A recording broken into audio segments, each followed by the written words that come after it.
त्याला जेवण खाऊ घालतात. बऱ्याच कमी लोकांना हे माहीत असेल. आता आम्ही वकील आहेत. आम्ही त्या वाईट व्यक्तीची केस घेतली म्हणून आम्ही वाईट आणि खराब. तर तुम्ही कुठल्या धुतळ्या तांदळाचे. एक छान गाणं होतं, की इस पापन को आज सजा देंगे मिलकर हम सारे, लेकिन जो पापी ना हो वो पहिला पत्थर मारे. तर काय होतं, तुमचा जो टॅक्स कापला जातो ना, त्याचा एक हिस्सा त्या आरोपीच्या जेवणावर खर्च होतो. मग तुम्ही डायरेक्ट सांगा ना सरकारला, की आमच्या ह्याच्यातून त्याला अन्न द्यायचं नाही, त्याला मारायचं तिथंच उपाशी. नाही, पण तुम्ही त्याला खाऊ घालणार आणि त्याची केस मी लढली म्हणून मला बदनाम करणार. महाराष्ट्राचे एक आयडियल वकील आहात. जर तुम्ही आमच्या विरोधातल्या इनडायरेक्टली केसेस घेताय, जसं आता स्वारगेटचं प्रकरण झालं, त्यावेळेस आरोपीची बाजू तुम्ही मांडताय ना. हो, जो माझ्याकडे येणार त्याची मी बाजू मांडणारच ना. तो आरोपी आहे, नाही आहे हे कोर्ट ठरवेल. बरं, माझ्याकडे एखादा आला, "ओ साहेब मी मर्डर केलंय." मी त्याला तिथं फाडायला कोण मारायचं का? "ए मर्डर केला, इकडे चला आतमध्ये." नाही ना. त्याची बाजू मांडणे. मी ॲडव्होकेट आहे. त्याने मर्डर केला, कुठल्या परिस्थितीत केला, काय केला, त्यामागे त्याची भावना काय होती, तो हॅबिच्युअल आहे, त्याने केलं आहे, ह्या गोष्टी आल्या म्हणून त्याला शिक्षा झाली कोर्टाने. तर कोर्ट ह्या गोष्टी सुद्धा तपासतं. की ते आज मनोज जरांगे पाटील आहेत आज. पण माझ्यासाठी पहिल्यापासून ते दादा आहेत. माझे एक जिवलग मित्र आहेत ॲडव्होकेट गणेश मस्के. ते आणि मी 2012 पूर्वीपासून आम्ही दादांशी ओळख आहे आमची आणि समाजासाठी जे तळमळ त्या व्यक्तीत मी बघितली त्यामुळे आम्ही इम्प्रेस झालो. एक मित्र म्हणून इम्प्रेस झालो आणि ते काम आम्ही करत आणि आजही आम्ही करत राहतो. याशिवाय छत्रपती शिवाजी महाराजांचे बरेच जे उपकार आहेत त्याची कुठेतरी परतफेड या अनुषंगाने मराठा समाजाची मी सेवा करत असतो. तेच माझ्याकडे येत असेल तर मी का नको म्हणू? तरी बऱ्याच वेळेस कामाचा व्याप असल्यामुळे अजून बऱ्याच केसेसमध्ये मी हे करू शकत जाऊ शकत नाही. आता ते तुम्हाला माहित असेल सियाने तिच्या होणाऱ्या नवऱ्याला ढकलून दिलं. तिची लाय डिटेक्टर चाचणी केली जाणार आहे. तर ही चाचणी इल्लीगल आहे. ती करू नका असं म्हणून मी केस दाखल करू शकतो, याचिका करू शकतो, पब्लिसिटी मिळू शकतो. परंतु माझ्याकडे वेळ नाही. पब्लिसिटीच घेतली होती ना. हां, पण रणवीर सिंगची त्यामध्ये चूक होती. साहजिक आहे माझं माझ्या व्यवसायावर खूप प्रेम आहे, काळ्या कोटावर खूप प्रेम आहे. कुणी ह्या कोटावर येईल, बोलेल, भाष्य करेल, तर 100% मग वादविवाद होणार. एवढंच कशाला? सोशल मीडियावर मला ज्या घाण कमेंट्स येतात, त्यामध्ये कोणी आई, बहीण, बापा, भाऊ आणि वकीलवर शिव्या दिल्या, तर मग मी त्याला बरोबर उत्तर देतो. संजय लीला भंसाली म्हणला, "ये काले कौवे कोर्ट को किसने अलाउड किया?" ही त्याची भाषा. मग त्यावरून ती बाचाबाची, तो वादविवाद, कॉन्ट्रोवर्सी झाली आणि जसं जमेल जसं नाही का, मग साहजिक आहे शेवटी कोणीही ऐकणार नाही शिव्या. फक ऑफ वगैरे वगैरे कोण ऐकणार? तर मग जसं जमलं तशी ठेवून दिली. सलमानला तुम्ही कोर्टापर्यंत घेतलं. नाही, मी स्वतः माझा काही वैयक्तिक हे नाहीये. तसंही माझ्या मिसेसचा फेव्हरेट आहे. आज तो मला चांगल्या पद्धतीने ओळखतो देखील. माझ्या आयुष्यातलं पहिलं आणि खूप कॉन्ट्रोवर्सी मॅटर होतं. दाखल केलं. कुठेही मला काहीही अपेक्षा नव्हती किंवा हे नव्हतं की ऑर्डर होईल. मी तिळमळीने, पोट तिकडेने ती आर्ग्युमेंट केली आणि कोर्ट म्हणलं, "ठीक आहे, संध्याकाळी ऑर्डर." आणि त्या दिवशी कोर्ट नेमकं उशिरापर्यंत बसलो होतो 6:30 पर्यंत. मी गेलो, मला कोर्टाने बसायला सांगितलं. मी बसलो. ऑर्डर झाल्यावर जजने ऑर्डर दिली. ती मी बघितली आणि माझे हात-पाय असे थरथर होऊ लागले. की issue process against Salman Khan, म्हणजे त्याला हजर होण्याची कोर्टाने ऑर्डर केलेली होती. मी बाहेर आलो आणि खूप रडलो. बायकोला फोन करून मी सांगितलं, की "बघ आज आपली गरिबी संपली." म्हणलं. "तू आत्तापर्यंत सांगत होती ना, की तू नाही का कंटिन्यू करतो. तुझा जो माझ्यावरचा विश्वास आहे तो खरा ठरलेला आहे. कोर्टाने तुझ्या हिरोला हजर राहायला सांगितलं." सलमानने मला मॅनेज करायचा प्रयत्न केला होता. परंतु आम्ही इमानदारीने लढलो. तो हायकोर्टात गेला. तिथं तो जिंकला. परंतु आमची इमानदारी जिंकली. आज सुद्धा तो 4 लोकांना, पत्रकारांना सांगतो, की "साला इमानदार आदमी आहे." त्यातल्या रुपालीताई चाकणकरांच्या विरोधात प्रकरण आहे आणि त्या बाजूने कदाचित तुम्ही लढताय असं आमच्या ऐकण्यात आलं. 2 गोष्टी आहेत. एक वेब सीरीज येणार आहे आणि एक चित्रपट येणार आहे. हो. तर जे वेब सीरीजचे गायकवाड आहेत, मी त्यांच्या बाजूने आहे, की जे आमचा टीझर आलेला आहे, YouTubeवरची पिक्चर आहे. तर आम्हालाही ती नोटीस कदाचित येईल. तर आम्ही जे काही आहोत, लीगल बाजू आमची मांडणार आहोत. कारण अशा गोष्टी समोर यायला पाहिजे. आणि कुठली गोष्ट न बघता तुम्ही त्याला नोटिसा पाठवतायत, हे करतायत, हे चुकीचं आहे. तर नक्कीच आम्ही रुपाली चाकणकर यांना कायदेशीर उत्तर देऊ. पर्टिक्युलरली त्या व्यक्तीच्या नावावर नसेल तर काय लीगल ऍक्शन घेता येते? म्हणजे आता जसं त्यातल्या कॅरेक्टरचं नाव 100% वेगळंच असणार आहे. प्रत्येक म्हणजे खरात असं नाव नसणारच आहे, त्याचं दुसरंच काहीतरी असणार आहे. रुपालीताईंच्या ऐवजी काहीतरी दुसरंच नाव असणार आहे. बरोबर आहे. तर मग त्या कसं काय ऍक्शन घेऊ शकतात किंवा त्या कसं काय नोटीस पाठवू शकतात? नाही, व्यक्तीचं चारित्र्य हे व्यक्तीच्या जगण्याचा कणा आहे. म्हणजे ते कसं घेऊ शकतात हे सांगू शकतो. म्हणजे मी आता इथून बाजूने आहे, विरोधी बाजूनेही सांगतो, की व्यक्तीचं चारित्र्य हे व्यक्तीच्या जगण्याचा कणा असतो आणि जर तो मोडायचा कोणी प्रयत्न केला तर त्यावर तुम्ही टीका भाष्य करू शकता. तुम्ही डायरेक्ट सांगता की बुधवार पेठेत जाताना ह्या गोष्टींची काळजी घ्या. बुधवार पेठेत जर तुम्ही जाणार असाल तर नक्की जा. कारण मी एक गोष्ट सांगतो, बुधवार पेठेतील त्या ज्या महिला आहेत, माता भगिनी आहेत, त्यांच्यामुळं कमी रेप होतात. विचार करा, पुण्यात बुधवार पेठ असताना देखील नसरापूरची घटना का घडते? तुमच्या चॅनलच्या माध्यमातून सांगतो, सरकारने वेश्यावृत्तीला कायदेशीर परवानगी द्यावी. वेश्यावृत्ती आज सुद्धा खूप मोठ्या प्रमाणात चालू आहे. तुम्हाला फक्त बुधवार पेठ दिसतंय. काय दिसतंय? बुधवार पेठ. जो गरीब असेल तो बुधवार पेठेत जातो, जो पैशावाला असेल तो स्पा मध्ये जातो. तुम्ही बातम्या वाचलं असेल की 2 तरुणांना पोलिसांनीच लुबाडले. मगाशी याच्यापूर्वी रेड पडली, जे पोरं होते त्यांना असं रोडवर बसवलं. ज्यांची लग्न होणार होती ती लग्न होणार नाही, त्यांचे फोटो काढले गेले, त्यांचे व्हिडिओ काढले गेले. खाजगी मोबाईलने पोलिसांना फोटो काढायचा अधिकार नाही. दुसरी गोष्ट, त्यांना रोडवर बसवलं. हे ह्युमन राईट्स कलमांचा उल्लंघन होता. वेश्या व्यवसाय करणं जरी गुन्हा असेल, त्या वेश्याकडे जाणाऱ्या कस्टमरवर कायदेशीर कारवाई करू शकत नाहीत. करायची असेल तरी त्याला रस्त्यावर बसून ती कारवाई करू शकत नाहीत. त्यांच्या मानवी हक्कांचं उल्लंघन झालेलं आहे. या आपल्या रूढी परंपरा ज्या जुन्या होत्या त्यांचं नवीन आधुनिकीकरण करून हे बुधवार पेठ बनवलं सध्या चालतं. हे इल्लिगलच आहे. मग सरकार झोपलंय का? तिथे पण लूट केली जाते ना. हो, लूट केली. लूट तर चुकीचं ना, मी लूटचं बोलत नाही. तुम्ही मला बुधवार पेठ लिगल आहे का? मग तर illegal देवदासी वगैरे हा इलिगल तर आहेतच. त्या प्रथा आता कुठेतरी मोडलेल्या आहेत, संपल्या आहेत. सुप्रीम कोर्टाने आता नुकतं सांगितलं होतं की देह विक्री करा. आहे. तरी कंप्लेन होतात, कारवाई होतात. तिथं जर पकडलं गेलं तर तर कुठला गुन्हा त्यांच्या नसतो. अगेन्स्ट कोणते क्लॉजेस लागतात, काय होतं? बुधवार पेठेत वेश्यागमन करण्यासाठी जर तुम्ही जात असाल तर कुठलाही गुन्हा दाखल होत नाही. तो इथे तुम्ही बिंदास जाऊ शकता. मग ह्या पॉइंटमुळे बऱ्याच वेळा तुम्ही हायलाइट होता की बुधवार पेठ एक्सप्लेन करणारा वकील आहेत तुम्ही. यस. तर ज्या लोकांना याची लाज वाटत असेल तर मी सांगतो, मी एक्सप्लेन करतो. यस, कारण तिथं बऱ्याच माता भगिनी माऊली यांना मी कायदेशीर मदत केली. मी 7 ते 8 मुलींचं कायदेशीर लग्न लावून दिलं. ते आज मला बाप, बाबा, काका, मामा म्हणतात. मी काही मुलींचा मामा म्हणून लग्न लावून दिले. क्या फक्त बात. मी तिथं धंदा वाढवण्याच्या नादात नसतो. तिथे गेल्यावर जर मला रिस्पेक्ट, आदर मिळत असेल तर मी का नको जाऊ? मी तिथे वेश्यागमनला नाही जात. प्रॉपर, कारण तिथेही मला माणुसकी दिसते. मला तिथे चांगल्या कथा दिसतात, चांगल्या गोष्टी दिसतात. माझ्यामुळे जर कोणी सुधरत असेल, एखाद्या माता भगिनीचं भलं होत असेल तर का नको करू? आता मी आज घालून नाही आलोय, परंतु मी एका ताईचं लग्न लावून दिलं खास. त्याच्या नवऱ्याने, त्यांनी दोघांनी मला मिळून एक भारी घड्याळ गिफ्ट केलेले. तिरंग्याच्या माध्यमातून असेल किंवा काय केसही तुम्ही फाईल केली होती. येस येस येस, चालू आहे. शिवाजीनगर पोलिसांनी ती तिकडे ट्रान्सफर केलेली आहे. मी खाजगी कोर्टात दाखल केलेली आहे. तारीख पण आहे. Hardik Pandya is the best cricketer. खूप चांगला क्रिकेटर आहे. मीही त्याचा फॅन आहे. परंतु हार्दिक पांड्याने जे केलं ते नॅशनल फ्लॅगचा अवमान होता. मी कुठे चुकीचं असेल तर BCCIने त्याला फटकारलं. त्यानंतर BCCIने एक नवा रूल लागू केला माझ्यामुळं, की ग्राउंडमध्ये गर्लफ्रेंडला घेऊन येऊन चुम्माचाटी असली चाळे करायचे नाही. मी चुकीचा असलो असतो तर हे झालं असतं.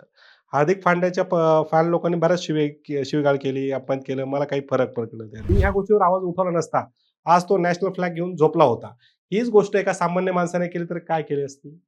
जर वाजेद खाननी सेम ती कृती केली असती तर मला जिहादी, पाकिस्तानी, लांड्या वगैरे वगैरे म्हणून माझं घरदार फोडून टाकलं असतं. महाराष्ट्राचंच म्हणता येत नाही, पूर्ण भारताचा एक खूप मोठा इश्यू आहे. लव जिहाद आमिर खानला माफ आहे. गरीब मुसलमानाने केलं तर ती शिक्षा आहे. याशिवाय मी एक सांगेल की लव जिहादला माझा स्वतःचा बिलकुल विरोध आहे. त्याची 3 प्रमुख कारणं मी देईल, की आज सुद्धा मुस्लिम समाजात अशा बऱ्याच मुली आहेत ज्यांच्या गरिबीमुळं, वय वाढल्यामुळं किंवा काही अडचणीमुळं त्यांची लग्न होत नाहीये. तिला माता, माऊली, आई, बहीण मानणारा माझे राजे, त्यांनी आम्हाला आदर्श शिकवलेले आहे. विचार करा, आम्ही त्यांच्याकडून हे प्रेरणा घेतली की कल्याणच्या स्त्रीला जी त्यांना हे होती, त्याला त्यांनी बहीण, माता म्हणून पाठवून दिली सोळी चांगली बांगडी करून. तर अशी नालायक लोक जर राहून असलं लव जिहाद वगैरे करत असतील तर मी म्हणतो यांना ठेचून मारायला पाहिजे. पाकिस्तानात सुद्धा नाही पाठवलं पाहिजे. नाव घेऊ शकत नाही, पण बरेच असे आहेत जे स्वयं घोषित स्वतःला हे म्हणणारे आहेत. आता वेगळ्या कास्टची निघू लागलेली आहे. 1990 पूर्वी असं म्हणलं जायचं की बरेच आतंकवादी 99% मुस्लिम असायचे. आता आपल्या पॉडकास्टला ती उदाहरणं देऊ शकत नाही. नाहीतर आज जरी आपण केलं, विशिष्ट नाव टाकले किंवा कुठल्याही कास्टला सांगा आतंकवादी, तर नावं येतील. महेश मोठे काळजाचा विषय आहे माझा. Love you Mahesh. महेश माझा मित्र आहे. मी आताच एक व्हिडिओ पण टाकला होता की शहाणे इतिहास वाचतात आणि वेडे इतिहास घडवतात. दुसरी गोष्ट, महेश मोठे याला बिग बॉसच्या सिलेक्शनसाठी बोलवलं होतं, पण त्याला सिलेक्शन झालं नाही काही रिझन्समुळं. त्यानं नुकसान भरपाई मिळवण्यासाठी माझ्याकडे आला होता, जे काही कायदेशीर प्रोसिडिंग आहे. मग नंतर त्याने तो विषय शांत केला. काही असेल समजा, काय शांत केला हे मला सांगता येणार नाही. परंतु महेश मोठेचं जे काही भविष्यातही असेल, लिगली असेल, तर मी महेश उभा आहे. जे तुझं चाललंय ते चालू दे. जग काय म्हणतं आपण दोघं मिळून बघून घेऊ. स्वारगेट प्रकरण आता कुठे पोहोचलंय? स्वारगेट केसमध्ये आरोपीच्या विरोधात चार्ज, आता मध्यंतरी बातम्या आल्या होत्या. मी स्वतः शॉक झालो पेपरला बातम्या की आता अंगलट येणार, बिंगोलट येणार, अशा बातम्या लय चालू होत्या पेपरला वगैरे वगैरे. परंतु असं कुठेही नाहीये. आजही न्यायदेवतेवर आम्हाला पूर्ण विश्वास आहे. याशिवाय आरोपीने चार्ज फ्रेम केलाय. चार्ज फ्रेम म्हणजे गुन्हा कबूल आहे की नाही, तर त्याने गुन्हा कबूल केलेला नाही. आता पीडितेला सो अँड सो साक्षीदार वगैरे जे आहेत त्यांची यादी ठरलेली आहे.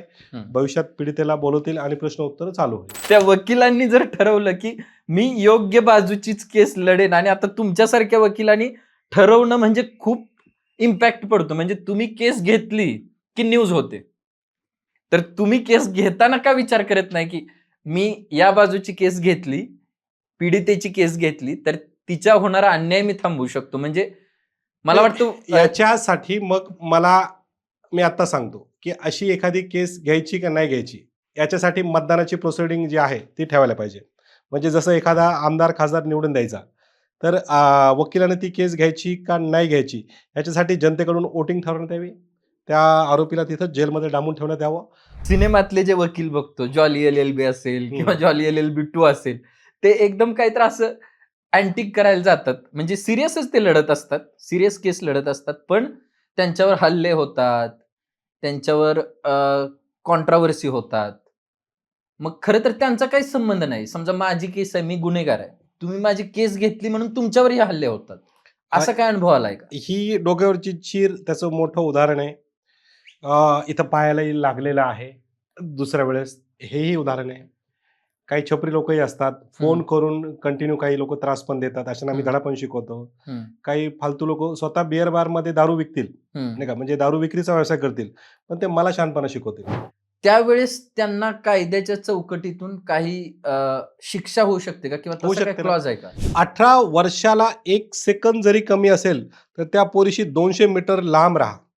कारण पोलीस स्टेशनमध्ये जेव्हा तुम्ही बसतात तेव्हा पुरुष म्हणजे अत्याचारी आणि महिला म्हणजे पीडिता असा दृष्टिकोन असतो. तुमच्याकडे तिचे फोटो आहेत, मेसेज आहेत, पुरावे आहेत, ते सगळं बाजूला फेकून द्या. नाहीतर फोटो आहेत, पुरावे आहेत, आम्ही हे करू नाही, ते पोलीसवाले उचलतात, तुमच्या केस मध्येच लावतात, तुम्हाला जेलला पाठवतात. ज्या महिला शिक्षित असून सुद्धा अशा बाबांच्या नादी लागल्या त्या महिला जबाबदार आहेत. म्हणजे त्यांना कॉमन सेन्स आहे.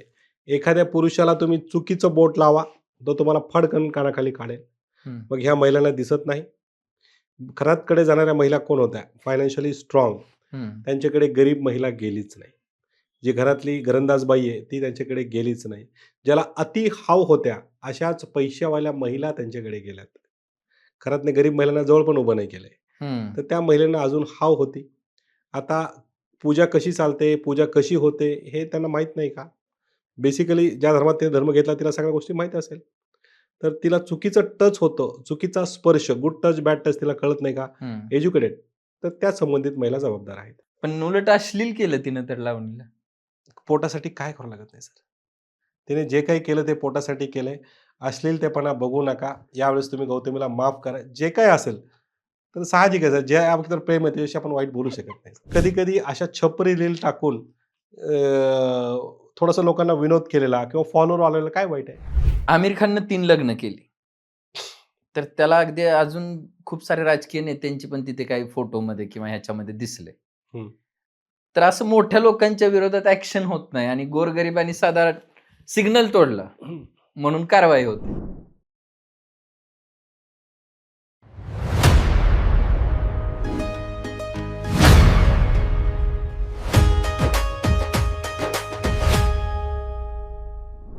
नमस्कार महाराष्ट्र. सॉलिट्यूड हॉलिडेज आणि नितीन दवणे फिल्म्स प्रस्तुत जिगरी यार विथ डबल आरच्या आजच्या भागात खरं तर आपण म्हणतो की पोलीस आणि वकिलांपासून पोलीस आणि वकिलांपासून दूर असणं चांगलं असतं. पण कधी कधी अशी वेळ येते की पोलीस आणि वकिलांचीच आपल्याला जास्त गरज पडते. पण अशा वेळी काय करायला पाहिजे? कारण आपण म्हणतो की लोकशाहीचा चौथा स्तंभ म्हणजे मीडिया, आणि सध्याचा मीडिया कधी काय बोलेल हे आपण सांगू शकत नाही. पण प्रत्येक मॅटरमध्ये एक महत्वाचा व्यक्ती असतो जो ती पूर्ण बाजी पलटवू शकतो, आणि तो म्हणजे असतो वकील. तर आज पहिल्यांदा आपण विशेष हार्टच्या माध्यमातून कायद्याच्या वेगवेगळ्या चौकटी जाणून घेणार आहोत. आपल्यासोबत आहेत महाराष्ट्राचे स्टार वकील म्हणूयात, कारण आतापर्यंत मी तरी बघित नाही की कोणत्या वकिलाला एवढी प्रसिद्धी मिळाली, सोशल मीडियात असू दे किंवा जनसामान्यात असू दे. आपल्यासोबत आहेत वाजिद खान सर. सर, नमस्कार. मनापासून स्वागत. धन्यवाद सर. खरं तर पहिल्यांदा मीडियाची सुरुवात झाली. मीडियाच्या प्रश्नापासूनच सुरुवात करूयात की मीडिया लोकशाहीचा चौथा स्तंभ आहे, पण आता आजकाल सूत्रांच्या माहितीनुसार असं काहीतरी न्यूज हायलाईट होते, सगळं ते व्ह्यूज घेतात, कमवतात, सगळं होतं, आणि परत आपल्याला कळतं की ती न्यूज फेक होती किंवा खोटी होती, खरं चित्र वेगळंच होतं. बरोबर आहे. मग त्याला कायद्याच्या चौकटीत काय बंधनं नाहीत का, किंवा कुणी काहीही न्यूज देऊ शकतं, असं कसं काय घडू शकतं? नाही, मध्यंतरी फेक न्यूजेस, बातम्या यांच्यावर देवेंद्र फडणवीस यांनी सांगितलं होतं की कायदा आणू, त्या बाबतीत हे करणार, कोणी बदनामी केली तरी हे करणार. परंतु सरकारने आतापर्यंत त्या बाबतीत ठोस पावलं उचललेली नाहीयेत. कारण बरेच राजकारणी स्वतः देखील कॉन्ट्रोवर्सीचा किंवा एखाद्या शब्दाचा फायदा करून घेतात. हम्म, हम्म. मध्यंतरी एक विषय गाजलेला होता की शिवाजी कोण होता नावाचं एक पुस्तक होतं. हो हो हो. त्यावरून एका नेत्याने समोरच्याला शिव्या पानसरे दिल्या साहेबांचं. वगैरे वगैरे, आणि तो नंतर कुठेतरी विषय शांत झाला. हम्म, तर कधी कधी असंही होतं, लोक जुन्या गोष्टीवरून नवीन वाद उकरून काढतात. तर हम्म. राजकीय लोकांना एक पाठबळ भेटलेला आहे, किंवा आजच्या काळातील कोणी असो ज्याला फेमस व्हायचं असेल तो जुने विषय काढायचे, काहीतरी वादविवाद काढायचा, हिंदू मुस्लिम काढायचा, महिला पुरुषाचा वादविवाद काढायचा हम्म. आणि भांडायचं. अगदीच. आणि भांडायचं. मला वाटतं की त्या मॅटरमध्ये तुम्ही एकदम हायलाइटेड पॉइंटला असता, म्हणजे वादविवाद काढणं, आणि ज्याच्या बाजूने आम्ही असतो कायम तुम्ही त्याच्या विरुद्ध बाजूला असता, म्हणजे कायम आरोपीच्या बाजूनच बऱ्याच वेळा मी तुम्हाला लढताना बघितलेलं आहे. ऐकलंय, बघितलंय, असं म्हणायला हरकत नाही. नाही, मी मान्य करतो, पब्लिसिटीचा मला आजार असेल, त्या बाबतीत हम्म. मला नाद असेल, कुणाही असो, टीव्हीवर दिसणं असो, सोशल मीडियाला असो, पेपरला असो, आवडतं मला. परंतु मी त्या फिर्यादीच्या केसेसला नाही थोडीच म्हणतो. हम्म, माझ्याकडे जो कोणी आला, आरोपी असो, वाईट असो, चांगला माणूस असो, त्याची केस घेणं, शेवटपर्यंत लढणं, ते माझं काम आहे. दुर्योधन नावाचं एक कॅरेक्टर होतो. हम्म. तो समोरचा किती वाईट असेल, काही असेल, दुर्योधन ज्याचा मित्र, त्याची चाकरी त्याच्या बाजूने. हम्म. पण याच्यामुळे तर कधी कधी असं होतंय ना की ऍक्च्युली जो आरोपी आहे, मला तर वाटतं आमच्या अगोदर ते तुम्हाला खरं कळलेलं असतं, कारण आरोपी तुमच्याकडे येऊन खरं बोलतो की मी हे काय कांड केलंय की नाही, किंवा काय केलंय ते वकिलाला खरं सांगतात ना. डॉक्टरांना आणि वकिलाला खोटं बोलायचं नसतं. याची गॅरंटी नसते. ही मन आहे की डॉक्टराला, वकिलाला खोटं बोलायचं नसतं. हा. परंतु आजपर्यंत तरी आम्ही बघितलं नाही, कोणी आला, हो साहेब आम्ही काय नाही केलं साहेब, हो, आम्हाला वाचवा. याशिवाय आमचा जो ॲडव्होकेट ॲक्ट आहे, ज्याची आम्ही बाजू घेतलेली आहे, हम्म, त्याची केस शेवटपर्यंत लढणं हे आमचं कर्तव्य असतो. तो चांगला आहे का वाईट आहे हे ठरवायचा अधिकार फक्त न्यायाधीशाचा आहे. आता यावरून एक उदाहरण देतो. आम्ही तरी त्याची केस घेतोय, लढतोय, हम्म. परंतु त्या आरोपीला तुम्ही लोक अन्न पुरवतात, तुम्ही त्याला जेवण खाऊ घालतात. बऱ्याच कमी लोकांना हे माहीत असेल. आता आम्ही वकील आहेत, आम्ही त्या वाईट व्यक्तीची केस घेतली म्हणून आम्ही वाईट आणि खराब. तर तुम्ही कुठल्या धुतळ्या तांदळाचे. एक छान गाणं होतं की इस पापन को आज सजा देंगे मिलकर हम सारे, लेकिन जो पापी ना हो वो पहिला पत्थर मारे.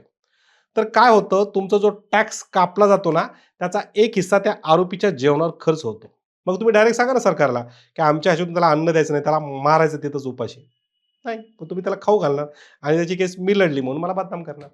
नाही नाही, आम्ही खाऊ घालतोय म्हणजे आम्ही इनडायरेक्ट आहेत ना, आम्ही तर तुम्ही त्याला आमचा टॅक्स पोसतात. पे करतोय. इनडायरेक्ट कशाला, क्लिअर कट तुमच्या टॅक्स मधून एक जातो, तुम्ही त्याला पालतात, पोसतात, बिलकुल पालतात, पोसतात. त्याला कोर्टात जेव्हा आणतात तर गाडीत त्या पेट्रोलचा खर्च ही तुमच्याच खिशातून जातो. त्या आरोपीला बिर्याणी म्हणा किंवा जेलमधलं जेवण म्हणा, ते तुमच्या ह्याच्यातून जातं. पण आता तुम्ही वाजेद खान म्हणून महाराष्ट्राचे एक आयडियल वकील आहात. जर तुम्ही आमच्या विरोधातल्या इनडायरेक्टली केसेस घेताय, जसं आता स्वारगेटचं प्रकरण झालं, त्यावेळेस आरोपीची बाजू तुम्ही मांडताय ना. हो, जो माझ्याकडे येणार त्याची मी बाजू मांडणारच ना. तो आरोपी आहे नाही आहे हे कोर्ट ठरवेल. बरं माझ्याकडे एखादा आला, "ओ साहेब मी मर्डर केलंय." मी त्याला तिथं फाडायला कोण मारायचं का? मर्डर केला, इकडे चला आतमध्ये. नाही ना. त्याची बाजू मांडणे.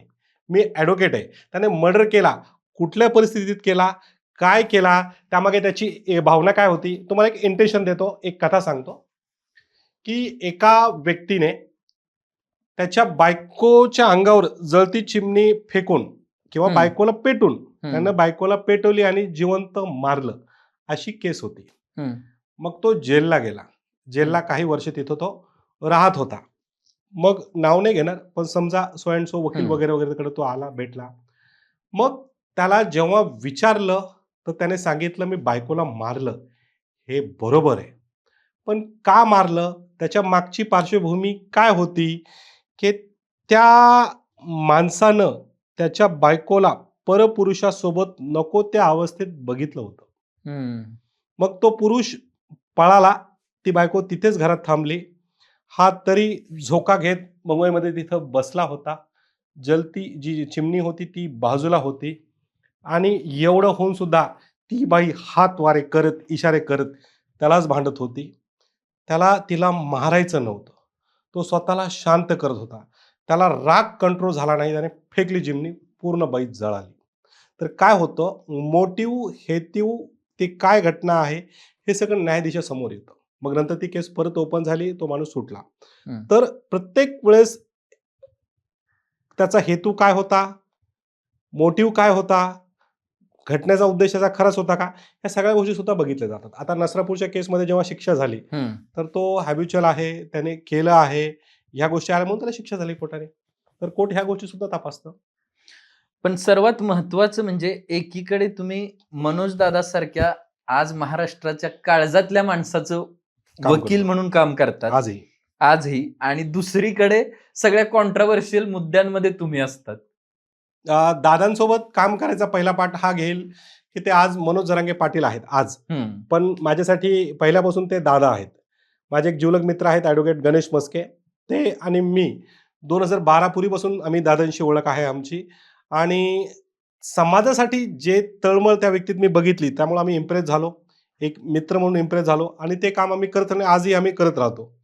याशिवाय छत्रपती शिवाजी महाराजांचे बरेच जे उपकार आहेत त्याची कुठेतरी परतफेड या अनुषंगाने मराठा समाजाची मी सेवा करत असतो. आता राहिला प्रश्न कॉन्ट्रोवर्शियल केसेस, फेमस केसेस, तर हो, मला पब्लिसिटीचा नाद आहे. ती केस माझ्याकडे येत असेल तर मी का नको म्हणू?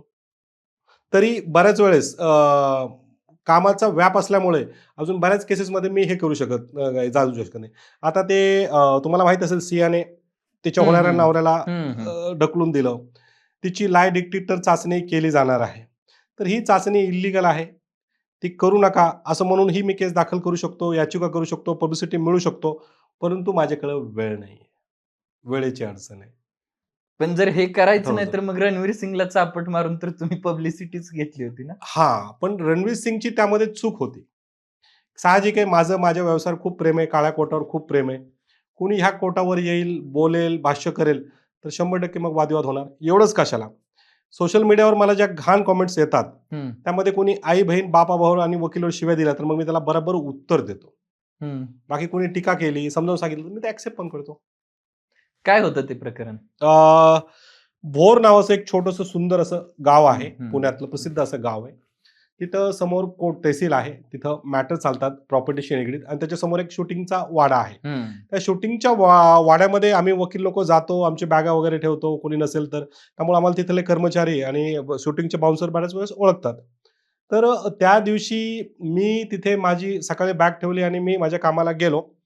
तर त्यावेळेस शूटिंग चालू नव्हती. जेव्हा मी वापस आलो तर गर्दी चालू होती, बाउन्सर वगैरे होते आणि आम्ही मोबाईल सायलेंट केला होता. बाउन्सरनी जाताना फक्त शांततेचा इशारा केला होता. आम्ही आमच्या मार्गाने आतमध्ये गेलो. आम्ही आमची बॅग मी उचलू लागलो. तितक्यात संजय लीला बन्साली म्हणला, "ये काले कौवे कोर्ट को किसने अलाउड किया?" ही त्याची भाषा. हम्म. मग त्यावरून ती बाचाबाची, तो वादविवाद, कॉन्ट्रोवर्सी झाली आणि जसं जमेल जसं नाही का. मग साहजिक आहे, शेवटी कोणीही ऐकणार नाही शिव्या.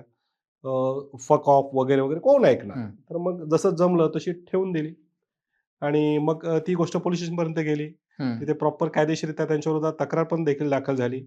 की कसं घडलं, काय घडलं. रणवीरचा काय रोल होता त्याच्यामध्ये? साहजिक आहे, तोही त्याच्यासोबत सुरू झालेला होता. अच्छा. ते मोठे असतील ते त्यांच्या घरचे असतील. त्या बाबतीत तिथल्या प्रॉपर कोर्टात मी प्रकरण देखील दाखल केलं त्यानंतर. हं, हं, हं, हं. रणवीरला तर चापटेपर्यंत ठीक होतं. सलमानला तुम्ही कोर्टापर्यंत खेचलं. नाही, नाही. मी स्वतःहून माझं काही वैयक्तिक हे नाहीये. हां. तसंही माझ्या मिसेसचा फेव्हरेट आहे. आज तो मला चांगल्या पद्धतीने ओळखतो देखील. अच्छा. आज खूप छान मैत्री पण आहे. तर ते कंटेम्प ऑफ कोर्टचं प्रकरण होतं. हां. तर ते माझ्या आयुष्यातलं पहिलं आणि टर्निंग पॉइंट ठरणारं मॅटर होतं. ओके. तर ती घटना अशी होती, की त्या दिवशी मी वर्तमानपत्र उघडलेलं होतं. सलमान खानची न्यूज आली म्हणून बायकोने पेपर हिसकावून घेतला, की "मैं पहले पढूंगी, सलमान की हं, बातमी आई." हं, तर मी म्हटलं, "ऐसे लोगों को हम घसीट के लाते हैं." हं, मग इगो वो सलमान आहे, तर म्हणलं मी वाजद खान आहे. मग ती बातमी बघितलं, तर ती बातमी अशी होती, की सलमान खानला हिट अँड रनच्या केसमध्ये पत्रकार बांधव त्रास देत होते. हं, आणि ते त्रास देत असल्यामुळे त्याने सलमान खान फाईल्स नावाची एक वेबसाईट बनवली होती. कोर्टातील प्रत्येक बातमी, ज्याला आम्ही रोजनामा म्हणतो, तो त्याच्यावर पेस्ट करायचा. हं, मग ही बातमी मी माझे एक मित्र आहेत, म्हणजे त्यांचे बरेच कॉन्ट्रोव्हर्सी केसेस असतात, ते असे सोशल केसेस करतात. तर त्यांना ही बातमी दाखवली. तर त्यांना मी सांगितलं, की हा कंटेम्प ऑफ कोर्ट आहे आणि आपण हे प्रकरण दाखल करू शकतो. आणि त्यावेळेस मी बऱ्याच फायनान्शियली, म्हणजे मी खूप गरिबीतून वरती आलेलो आहे. पुण्यात मी नवीनच आलेलो होतो. तर ते प्रकरण आम्ही बांद्रा कोर्टात दाखल केलं. माझ्या आयुष्यातलं पहिलं आणि खूप कॉन्ट्रोव्हर्सी मॅटर होतं. दाखल केलं. कुठेही मला काहीही अपेक्षा नव्हती किंवा हेही नव्हतं, की ऑर्डर होईल. मी तिळमळीने, पोटतिडकीने ती आर्ग्युमेंट केली आणि कोर्ट म्हणलं, "ठीक आहे, संध्याकाळी ऑर्डर." आणि त्या दिवशी कोर्ट नेमकं उशिरापर्यंत बसलो होतो 6:30 पर्यंत. हं. मी गेलो, मलाही कोर्टाने बसायला सांगितलं. मी बसलो. ऑर्डर झाल्यावर जजने ऑर्डर दिली. ती मी बघितली आणि माझे हात-पाय असे थरथर होऊ लागले, हं. की issue process against Salman Khan, म्हणजे त्याला हजर होण्याची कोर्टाने ऑर्डर केलेली होती. हं, हं, हं, हं. मी बाहेर आलो आणि खूप रडलो. बायकोला फोन करून मी सांगितलं, की "बघ, आज आपली गरिबी संपली." म्हणलं. "तू आत्तापर्यंत सांगत होती ना, की तू नाही का कंटिन्यू करतो. तुझा जो माझ्यावरचा विश्वास आहे तो खरा ठरलेला आहे. कोर्टाने तुझ्या हिरोला हजर राहायला सांगितलं." मग त्यानंतर ग्लॅमरस, मीडिया या सगळ्या गोष्टी ज्या आहेत, हं, मग त्या वाढत गेल्या आणि 8.5 महिने त्याच्याशी आम्ही खिंड लढवली. इव्हन तो हं, सलमानने मला मॅनेज करायचा प्रयत्न केला होता. परंतु आम्ही इमानदारीने लढलो. तो हायकोर्टात गेला. तिथं तो जिंकला. परंतु आमची इमानदारी जिंकली. आज सुद्धा हं. तो 4 लोकांना, पत्रकारांना सांगतो, की "साला इमानदार आदमी है." तर अच्छा. तो माझ्यासाठी खूप मोठी गोष्ट आहे. अगदीच. सलमान खान फाईल्स बद्दल तुम्ही हो, हो. उल्लेख केलात. केलेला होता. तसं आता महाराष्ट्राचं एक प्रकरण गाजते. महाराष्ट्र एप्स्टीन फाईल हां, म्हणूयात एप्स्टीन आपण. फाईल्स म्हणून आणि त्यातल्या रुपालीताई चाकणकरांच्या विरोधात प्रकरण आहे. प्रकरण आहे आणि त्या बाजूनी कदाचित तुम्ही लढताय येस, असं येस. आमच्या ऐकण्यात आलं. 2 गोष्टी आहेत. एक वेब सीरीज येणार आहे आणि एक चित्रपट येणार आहे. हो. तर जे वेब सीरीजचे गायकवाड आहेत, मी त्यांच्या बाजूने आहे, हं, की जे आमचा टीझर आलेला आहे, हं, YouTubeवरची पिक्चर आहेत. हं, तर आम्हालाही ती नोटीस कायदेशीर येईल. तर आम्ही जे काही आहोत, लीगल बाजू आमची मांडणार आहोत. हं. कारण अशा गोष्टी समोर यायला पाहिजे. आणि कुठली गोष्ट न बघता तुम्ही त्याला नोटिसा पाठवतायत, हे करतायत, हे चुकीचं आहे. तर नक्कीच आम्ही रुपाली चाकणकर यांना कायदेशीर उत्तर देऊ. अगदीच. पण असं एखादा सिनेमा न बघता किंवा एखाद्या व्यक्तीला प्रेरित असतो, हं, हं, हं. पर्टिक्युलरली त्या व्यक्तीच्या नावावर नसेल, तर काय लीगल ॲक्शन घेता येते? म्हणजे आता जसं त्यातल्या कॅरेक्टरचं नाव 100% वेगळंच असणार आहे. प्रत्येक. म्हणजे बरोबर. खरात असं नाव नसणारच आहे. त्याचं दुसरंच काहीतरी असणार आहे. रुपालीताईंच्या ऐवजी काहीतरी दुसरंच नाव असणार आहे. बरोबर आहे. तर मग त्या कसं काय ॲक्शन घेऊ शकतात किंवा त्या कसं काय नोटीस पाठवू शकतात? नाही, व्यक्तीचं चारित्र्य हे व्यक्तीच्या जगण्याचा कणा आहे. म्हणजे ते कसं घेऊ शकतात हे सांगू शकतो. म्हणजे हं, मी आता हं, इथून बाजूने आहे, विरोधी बाजूनेही सांगतो, की व्यक्तीचं चारित्र्य हे व्यक्तीच्या जगण्याचा कणा असतो आणि जर तो मोडायचा कोणी प्रयत्न केला, तर त्यावर तुम्ही टीका, भाष्य करू शकता. हं, जसं आज आपलं चॅनल आहे विषय हाड. हं, मी तुमचे सगळे पॉडकास्ट बघत असतो. मी स्वतः तुम्हाला संपर्क केलेला आहे. हं, तर मी एक गोष्ट बघितली, की ह्यामध्ये आपलं मत परखड मांडायची संधी आहे. कुठेही हं, नाटक नाही, तुम्ही हेच बोला, स्क्रिप्टेड नाहीये. हं. तर अशा पद्धतीने प्रत्येकाला आपलं भाष्य करायचा अधिकार आहे. तर बरोबर. त्यामुळे रुपाली चाकणकर पाठवू शकतात. आम्हीही त्यांना कायदेशीर उत्तर देऊ. ओके. असं. तर आता वाजिद खान सरांचे आम्ही जेवढे काही इंटरव्ह्यूज बघतो, पॉडकास्ट बघतो किंवा त्यांची भाषाशैली बघतो, ते प्रत्येक वेळेस काहीतरी तरुणांना सॉफ्ट कॉर्नरकडे घेऊन जाण्याचा प्रयत्न करत असतात. म्हणजे गुन्हेगारी Yes. इनडायरेक्टली मी असं म्हणेन, की वाढवण्यासाठी काय शॉर्टकट आहेत, हे तुम्ही सांगत असता. नाही सर. माझा कुठलाही व्हिडिओ तुम्ही दाखवून द्यायचा, की ज्याच्यामध्ये मी गुन्हेगारी वाढवली. मी 9 ते 2 रात्री बिअर बारमध्ये काम करून वेटरचं काम करून वकील झालेला व्यक्ती आहे. त्यामुळं गुन्हेगारी मी खूप जवळून पाहिलेली आहे. मी हम्म. ज्या समाजातून येतो, मी ज्या शहरातून राहिलेलो आहे, बीड सारख्या गुन्हेगारी शहरात मी राहिलेलो आहे. हम्म. मी जे काही हॉस्टेल लाईफ काढली, तर मी स्वतः गुन्हेगारी जे क्षेत्र आहे ते खूप जवळून बघितलेलं आहे. परंतु माझ्या कुठल्याच व्हिडिओमध्ये मी तुमच्या चॅलेंजिंग समोर बोलतो. मला तो आत्ता व्हिडिओ दाखवायचा, माझा इन्स्टा उघडायचा, की हे मी तरुणांना सांगितलं गुन्हेगारी करा. गुन्हेगारी इन द माझा सेन्स गुन्हेगारी करू नका असे माझे व्हिडिओ असतात. गुन्हेगारी इन द सेन्स तुम्ही डायरेक्ट सांगता की बुधवार पेठेत जाताना ह्या गोष्टींची काळजी घ्या. बुधवार पेठेत जर तुम्ही जाणार असाल तर नक्की जा. कारण मी एक गोष्ट सांगतो, बुधवार पेठेतील त्या ज्या महिला आहेत, माता भगिनी आहेत, त्यांच्यामुळं कमी रेप होतात. विचार करा, पुण्यात बुधवार पेठ असताना देखील नसरापूरची घटना का घडते? तुमच्या चॅनलच्या माध्यमातून सांगतो, सरकारने वेश्यावृत्तीला कायदेशीर परवानगी द्यावी. वेश्यावृत्ती आज सुद्धा खूप मोठ्या प्रमाणात चालू आहे. तुम्हाला फक्त बुधवार पेठ दिसते. काय दिसतंय?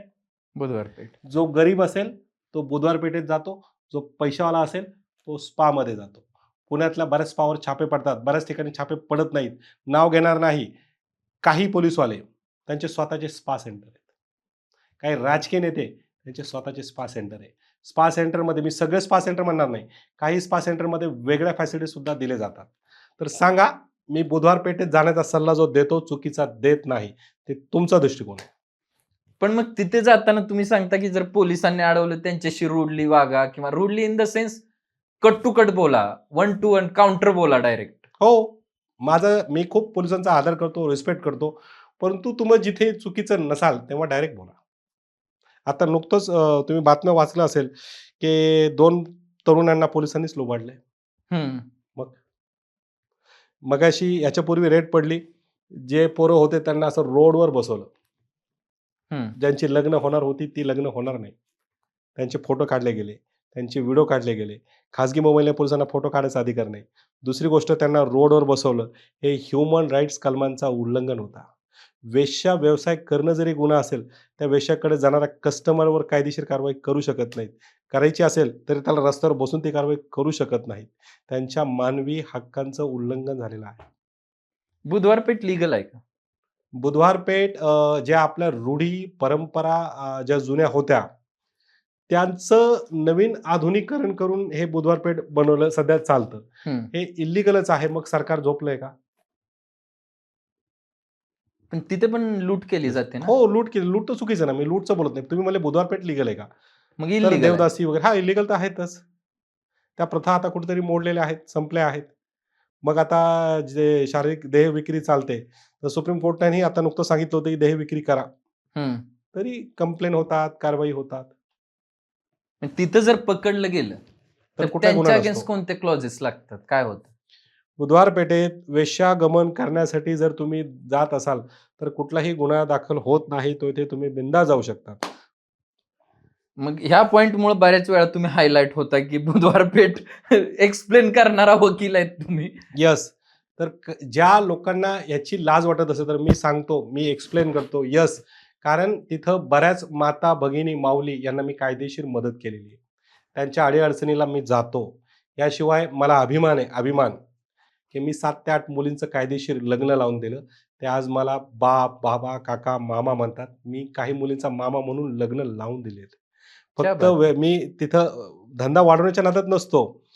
तिथे गेल्यावर जर मला रिस्पेक्ट, आदर मिळत असेल तर मी का नको जाऊ? मी तिथे वेश्यागमनला नाही जात. प्रॉपर, कारण तिथेही मला माणुसकी दिसते. मला तिथे चांगल्या कथा दिसतात, चांगल्या गोष्टी दिसतात. माझ्यामुळे जर कोणी सुधरत असेल, एखाद्या माता भगिनीचं भलं होत असेल तर का नको करू? आता मी आज घालून नाही आलोय, परंतु मी एका ताईचं लग्न लावून दिलं खास. त्याच्या नवऱ्याने, त्यांनी दोघांनी मला मिळून एक भारी गिफ्ट केलेलं आहे. क्या बात. आणि आज सुद्धा कुठं दिसलो, कुठं भेटलो तर असे हात जोडतात, पाया पडतात, रिस्पेक्टने बोलवतात. आणि नाव घेऊ शकत नाही, पण ती माता, ती ताई जी होती, आज शहरात खूप छान पद्धतीने खाजगी नोकरी करून आपलं जीवन जगत आहे. क्या बात.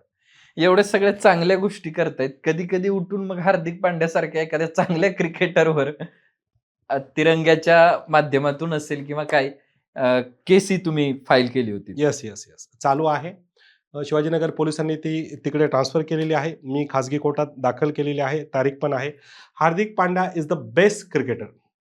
खूप चांगला क्रिकेटर आहे. मीही त्याचा फॅन आहे. परंतु हार्दिक पांड्याने जे केलं ते नॅशनल फ्लॅगचा अवमान होता. मी कुठे चुकीचं असेल तर बीसीसीआयने त्याला फटकारलं. त्यानंतर बीसीसीआयने एक नवा रूल लागू केला माझ्यामुळं, की ग्राउंडमध्ये गर्लफ्रेंडला घेऊन येऊन चुम्माचाटी असली चाळे करायचे नाही. मी चुकीचा असलो असतो तर हे झालं असतं. हार्दिक पांड्याच्या फॅन लोकांनी बऱ्याच शिवीगाळ केली, अपमान केलं. मला काही फरक पडत नाही त्याने. मी माझ्या रूटने चालत असतो.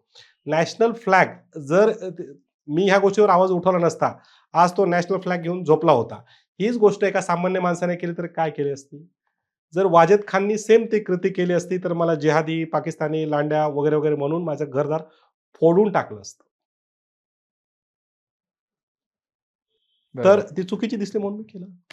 अगदीच. आता तुम्ही मुस्लिम बांधवांबद्दल बोललायस, हम्म. तर लव्ह जिहाद हा एक महाराष्ट्राचाच म्हणता येत नाही, पूर्ण भारताचा एक खूप मोठा इश्यू आहे. तर लव जिहाद आमिर खानला माफ आहे. गरीब मुसलमानाने केलं तर ती शिक्षा आहे. याशिवाय मी एक सांगेल की लव जिहादला माझा स्वतःचा बिलकुल विरोध आहे. त्याची 3 प्रमुख कारणं मी देईल, की आज सुद्धा मुस्लिम समाजात अशा बऱ्याच मुली आहेत, ज्यांच्या गरिबीमुळं, वय वाढल्यामुळं किंवा काही अडचणीमुळं त्यांची लग्न होत नाहीये. जर ही मुस्लिम समाजातली पोरं दुसऱ्या समाजाच्या पोरीशी लग्न करत असतील, तर ह्या मुलींशी लग्न कोण करणार? कोल्हापुरात एक प्रकरण झालं होतं शिरोलीमध्ये. बरोबर आहे. एका मुस्लिम मुलानी बऱ्याच हिंदू मुलींना, जवळजवळ 100 मुलींना त्याने काहीतरी ब्लॅकमेलिंग केलं होतं. बरोबर. असं काहीतरी ते प्रकरण होतं. अशा नीच नराधम लोकांना दगडाने ठेचून मारायला पाहिजे, फाशी पण नाही व्हायला पाहिजे. कारण कुठल्याही जातीची स्त्री असो, तिला माता, माऊली, आई, बहीण मानणारा माझे राजे, त्यांनी आम्हाला आदर्श शिकवलेले आहे. विचार करा, आम्ही त्यांच्याकडून हे प्रेरणा घेतलेली की कल्याणच्या स्त्रीला जी त्यांना हे होती, त्याला त्यांनी बहीण, माता म्हणून पाठवून दिली सोळी चांगली बांगडी करून.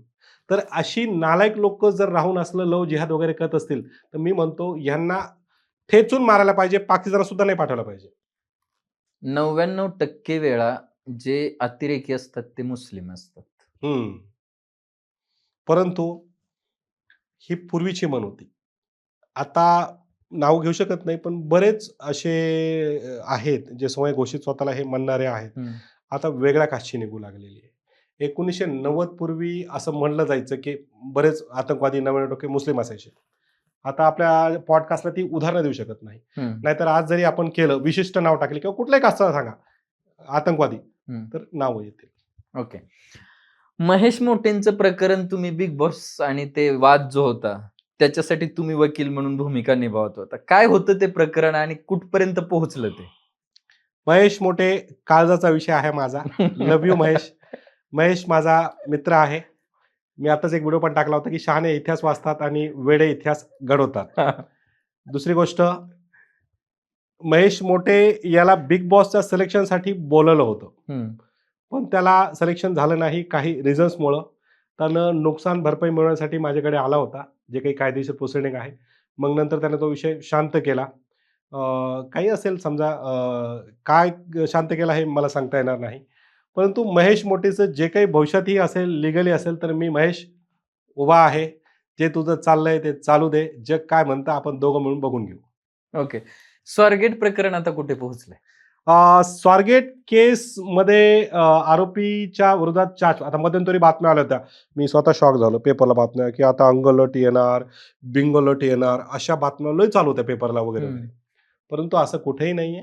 आजही न्यायदेवतेवर आम्हाला पूर्ण विश्वास आहे.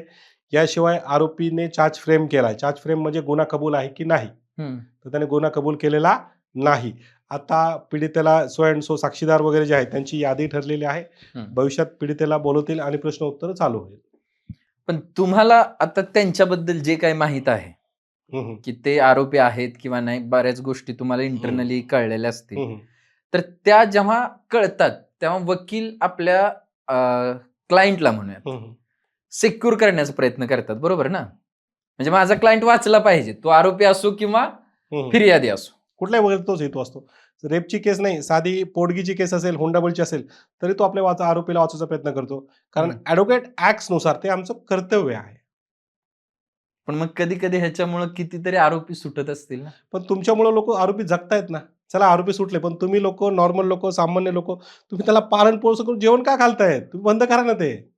ते तर आम्हाला आता कळले की आमच्या टॅक्स मधून. आत्ता कळलंय तर आत्ताच्या आत्ता जेलला सगळ्यांनी जा. एक एक आरोपी चेक करा, सरकारला सांगा, पंतप्रधान राष्ट्रपती यांना पत्र लिहा की आमच्या ह्या आरोपीला जेवण द्यायचं नाही, या आरोपीला जेवण द्यायचं. गुन्हेगारी वाढवण्यात जनतेचा हात आहे. पण त्या वकिलांनी जर ठरवलं की मी योग्य बाजूचीच केस लढेन, आणि आता तुमच्यासारख्या वकिलांनी ठरवणं म्हणजे खूप इम्पॅक्ट पडतो. म्हणजे तुम्ही केस घेतली की न्यूज होते. तर तुम्ही केस घेताना का विचार करत नाही की मी या बाजूची केस घेतली, पीडितेची केस घेतली, तर तिच्या होणारा अन्याय मी थांबवू शकतो. म्हणजे मला वाटतं याच्यासाठी मग मी आता सांगतो की अशी एखादी केस घ्यायची का नाही घ्यायची, याच्यासाठी मतदानाची प्रोसिडिंग जी आहे ती ठेवायला पाहिजे. म्हणजे जसं एखादा आमदार खासदार निवडून द्यायचा, तर वकिलाने ती केस घ्यायची का नाही घ्यायची याच्यासाठी जनतेकडून वोटिंग ठरवण्यात यावी.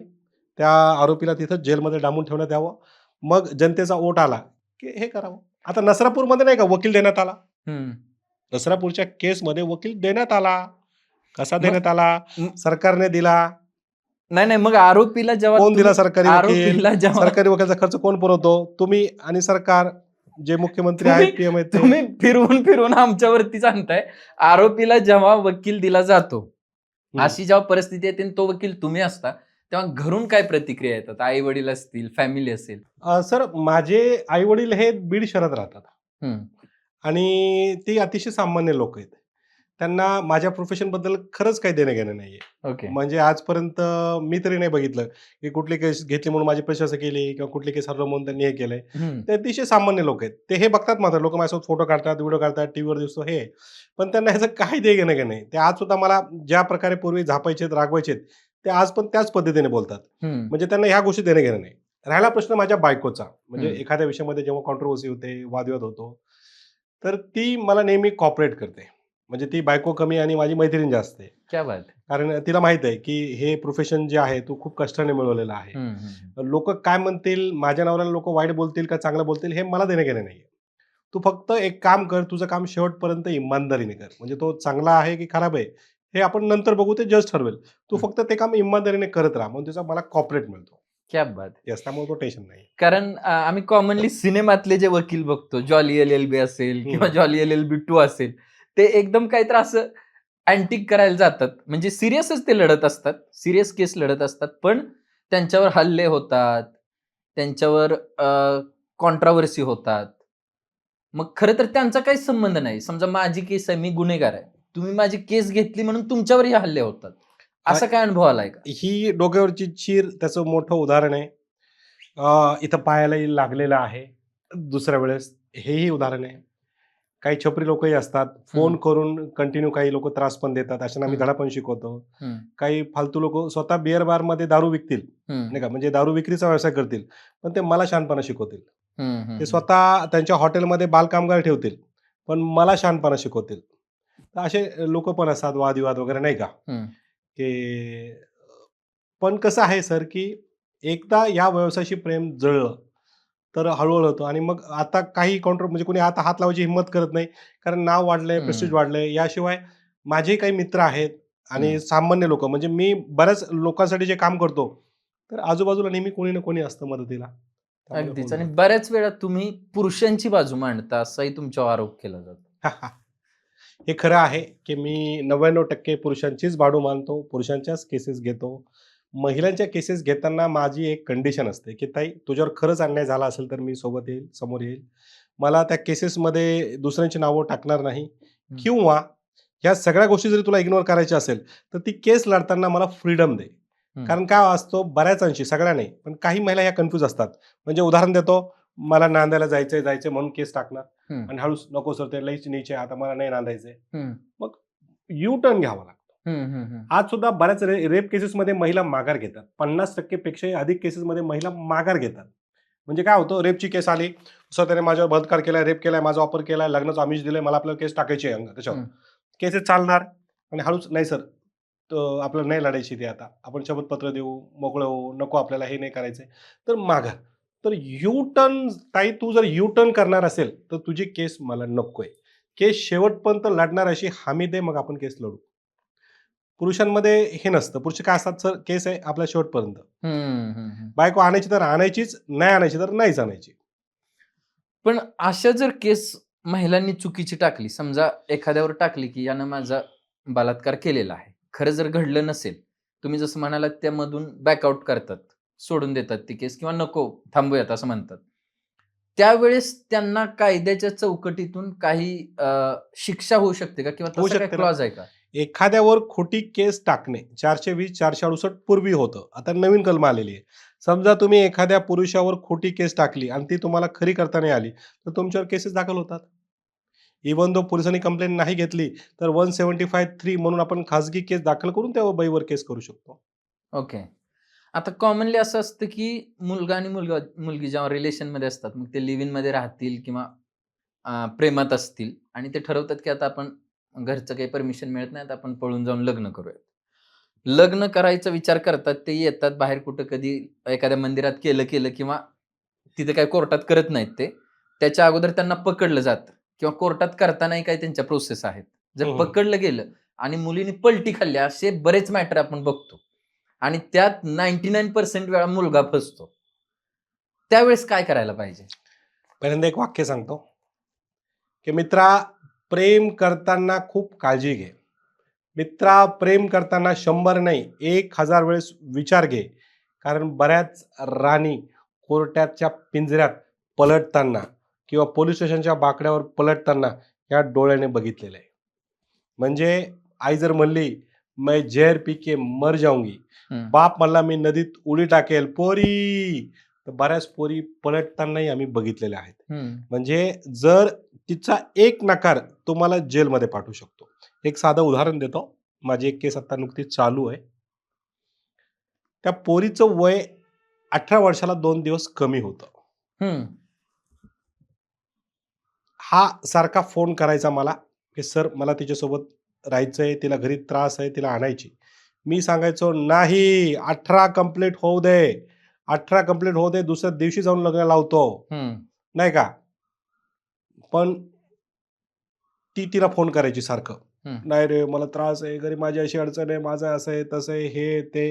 हा मला फोन करायचा. मी सांगायचो, "नाही, बिलकुल नाही. कायदा तोडू नको. भयानक आहे. जेलला जावं लागतं. हं. लक्षात घे, पॉस्को रेप आहे, डेंजर आहे. तुला वकील म्हणून नाही, मोठा भाऊ म्हणून सांगतोय. येड्यात चूक करू नको. 18 वर्ष होईपर्यंत तिच्या जवळ पण भटकू नको. जवळ सुद्धा जाऊ नको." पठ्ठ्याने ऐकलंच नाही. फक्त 2 दिवस कमी होते. ती आली, हा घ्यायला गेला आणि मग याच्यावर पॉस्को दाखल झाली. आज जेलला आहे. पण मग अशा वेळी जर आता त्याची पण काही चूक नाही. दोघांची संमतीनंच ते पळून आलेत थोडक्यात. तर असं जे काही विचार करणारे असतील, अजून पण काही जण येण्याच्या मार्गावर असतील किंवा तसं काही नियोजन करत असतील, तर त्यांच्यासाठी काय सेफर साईड काय? काय करायला पाहिजे त्यांनी? 18 वर्षाला 1 सेकंद जरी कमी असेल, तर त्या पोरीशी 200 मीटर लांब राहा. कारण पोलीस स्टेशनमध्ये जेव्हा तुम्ही बसतात, तेव्हा पुरुष म्हणजे अत्याचारी आणि महिला म्हणजे पीडिता असा दृष्टिकोन असतो. तुमच्याकडे तिचे फोटो आहेत, मेसेज आहेत, पुरावे आहेत, ते सगळं बाजूला फेकून द्या. नाहीतर फोटो आहेत, पुरावे आहेत, आम्ही हे करू. नाही. ते पोलिसवाले उचलतात, तुमच्या केसमध्येच लावतात, तुम्हाला जेलला पाठवतात. मग नंतर जामीनच्या वेळेस ते कामी येतं. त्यामुळं 18 वर्षाच्या पोरीच्या कमी असेल वय, तर जवळ पण जाऊ नका. 18 वर्षाच्या वरची मुलगी आहे. तिच्यासोबत हे पळून आला, पकडलं, मग काय तिनं नाही. पलटी खाल्ली तर? तिने पलटी खाल्ली, रेप केस होईल, पण त्याच्यात कमी त्रास होईल. अच्छा. त्याच्यात त्रास थोडा कमी आहे, कारण त्याच्यामध्ये पॉस्को लागत नाही. हां. पॉस्को म्हणजे लहान मुलाचं. बाललैंगिक अत्याचार. त्याच्यात लवकर जामीन होत नाही. हं. लग्नाचं आमिष दाखवून बलात्कार केला, प्रेम संबंध दाखवून बलात्कार केला, तर त्याच्यात जामीन थोडा शिथिल असतो. त्याच्यात चान्सेस अच्छा. आहेत. त्याच्यात सुप्रीम कोर्टाच्या बऱ्याच गाईडलाईन्स आहेत. म्हणजे 18 वर्षाच्या वरची असेल, तर टेन्शन नाही. छोटी असेल, तर एक मन है, डर के आगे जीत है, हं. लेकिन जीत के आगे भी डर है और कभी-कभी डरना भी ज़रूरी है. क्या बात है! वाजेद सर बऱ्याच वेळा पोलिसांच्या विरोधात बोलतात. विरोधात इन द सेन्स आता जसं तुम्ही म्हणालात, की अ, कोर्ट पोलिसांकडे तुम्ही गेलात, तर मुलगा हा आरोपी आहे थोडक्यात आणि मुलगी ही पीडित आहे. असं चित्र असतं. ह्याचा अर्थ इनडायरेक्टली तुम्ही पोलिसांनाच ते ब्लेम करताय. सर एक गोष्ट सांगतो. मी पोलिसांचा खूप आदर करतो. कारण माझ्या पप्पाला पोलीस व्हायचं होतं. हं. भरती झाले होते. त्यांना ₹2000 कमी पडले. म्हणून त्यांना पोलीस होता आलं नाही. मी वकील होण्याअगोदर खूप प्रयत्न केला. मी पी-एस-आयच्या परीक्षा वगैरे दिलेल्या आहेत. फर्स्ट पार्ट वगैरे करणे. शेवटपर्यंत जाऊ नाही शकलो. बापाचं स्वप्न होतं की पोराने पोलीस व्हावं. माझ्या पप्पांचं कधी स्वप्न नव्हतं की मी वकील व्हावं. माझ्या घरातून विरोध होता वकिलीला. हम्म. तर मी हेही सांगेल की माझ्याही पोराने पोलीस व्हावं भविष्यात. तो नंतर बघेल तर. परंतु सर मी सगळ्या पोलिसांच्या विरोधात नाही बोलत. जे पोलिसवाले पैसे खातात, जे पोलिसवाले लोकांशी नीट बोलत नाही, अशा लोकांच्या विरोधातच मी बोलतो. काही पोलीस एवढे चांगले आहेत, की जे खूप कॉपरेटिव्ह नेचरचे आहेत. म्हणजे त्यांच्याविषयी कधी बोललो आपण तर चांगलंच होणार. म्हणजे आता गिल साहेबांचं नाव घेईल. हम्म. अतिशय समजूतदार व्यक्तिमत्व, एवढ्या मोठ्या पोस्टचं आहे, परंतु कोण नॉर्मल आलं तरी ते हां, बैठिये, बैठिये, बसवणार, ऐकणार, असे हम्म. पोलिसवाले पाहिजेत. हम्म. म्हणजे तुम्ही एक चिठ्ठी एखादी फाटलेली अंगावरची मी स्वतः डोळ्याने बघितलंय सर, स्वतः. गिल साहेबांचं उदाहरण, जे आता अधिकारी आहेत. फाटलेल्या ड्रेसवरची बाई, असे कपडे वगैरे. ते गेली, मी लाईनीत बसलो होतो. त्यांचा हे आला, "काय काम आहे?" ती म्हणली, "आज साहेबांना भेटायचंय." त्याने एक चिठ्ठी दिली, "तुझं नाव सांग. काय काम आहे सांग, मोबाईल नंबर सांग. बस तिथं." त्या बसवलं. मग त्या बाईला जेव्हा आतमध्ये गेले गिल साहेब, "हां, बैठो, बैठो, बैठिये." त्या व्यक्तीने सगळं त्या महिलेचं ऐकून घेतलं. हम्म. छानपैकी एक मारला, एक ऑफिसरला बोललो, बोला ये इनका जो भी है वो देख लीजिए और अर्जंट में फोन लगाओ. तर अशा पोलिसांची मी रिस्पेक्ट करतो. हम्म. परंतु काही पोलिसवाले कसे असतात, एक साधं उदाहरण देतो आपल्या पॉडकास्टच्या माध्यमातून. एकाची बायको दुसऱ्यासोबत लफडं करत आहेत, हे रंगेहात त्या पुरुषाने पकडलं. वादिवाद झाला. लवर बाई आणि तो पुरुष त्या पोलिसमध्ये आला. पोलिसवाल्याने त्या नवऱ्याला सांगितलं, बघितले, जाऊ दे, जा तिच्यासोबत जा, जाऊ दे, माफ करून टाक. मग तो बोलला, तुमची बायको असली तर तुम्ही माफ केलं असतं का? हम्म. मग हवालदाराला बघू लागला रागाने. हम्म. अरे त्या नवऱ्याची मानसिकता काय, तू काय बोलतोय, हे कळायला पाहिजे. बऱ्याच पोलिसांना लोकांशी कसं बोलायचं ह्याचं ट्रेनिंग दिलं जाणं अत्यंत आवश्यक आहे. सगळ्यांनी पण बऱ्याच. काही पोलिसांना नुकतं म्हणजे लोकांशी कसं संवाद साधायचा. पोलिसमध्ये गेल्यावर हे स्वतः ठरवतात. हे काही हवालदार तर एवढे असे असतात, ते स्वतः स्वतःला अधिकारी समजून ठरवतात, हे असं नाही, ते तसं आहे, हे असं आहे. आणि जा रे बाबा. आलेल्या प्रत्येकाची तक्रार तुम्ही नका घेऊ, हरकत नाही. तसं बाइंडिंग आहे, पण नाही घेतलं तरी कमीत कमी ऐकून घ्या. बसा, त्याला एक योग्य तो मार्ग सांगा. नाही. बरं, पोलिसवाले काही काही लोकांवर असा वेळ खर्च करतात ज्याची गरजही नाही. एखादं कौटुंबिक मॅटर असेल, सांग तुझी कथा न सांग तुझी कथा न सांग तुझी कथा म्हणजे दीड-दीड 2 तास, म्हणजे कुठल्या तक्रारीला किती वेळ द्यावं ह्याचंही बंधन असायला पाहिजे. एखादा माणूस अर्जंटमध्ये उभा असेल, तुम्ही नवरा बायकोच्याच मॅटरमध्ये बिझी असाल तर काय धंदे? बरोबर. हेही असलं पाहिजे. बऱ्याच वेळा पोलिसांना जेव्हा तक्रार दिली जाते, त्यावेळेस पोलीस त्याच्यावरती क्लॉज लावतात आणि तेच क्लॉज परत पुढे फॉरवर्ड केले जातात किंवा त्याच्यानुसार ऍक्शन घेतल्या जातात. बरोबर आहे. तर असं कधी होतं का, की समजा एखादा गुन्हा मी केलाच नाही, पण मी त्या पोलिसांशी रूडली बिहेव केलं किंवा त्यांना कोऑपरेट नाही केलं, तर ते माझ्यावर एखादं कलम असंच टाकून दिलं येस, येस, येस, आणि येस. माझं आयुष्य बरबाद झालं. अशा केसेस होतात का? याला आमच्या शॉर्ट भाषेमध्ये वणवा म्हणतात. म्हणजे जंगलला आग लागल्यावर जसं नाही का, हम्म, हम्म, हम्म, हम्म. ज्यांचा काही संबंध नाही ती जनावरे मारली जातात, ते लोक जळले जातात, झाडे पण. तर तशाच प्रकारे बऱ्याच निर्दोष पोरांवर काही पोलिसांनी रागाच्या भरातून स्वतःच्या ह्याच्यातून नाव टाकलेली आहेत. हम्म, कौटुंबिक हिंसाचार प्रकरणात सुद्धा असंच होतं किंवा 498 मध्ये नाही का, हम्म. फक्त नवऱ्यावरच नाही, त्याचा भाऊ पण असेल नाही का, तो बोलला आला नाही, टाक रे त्याचं पण नाव होतं.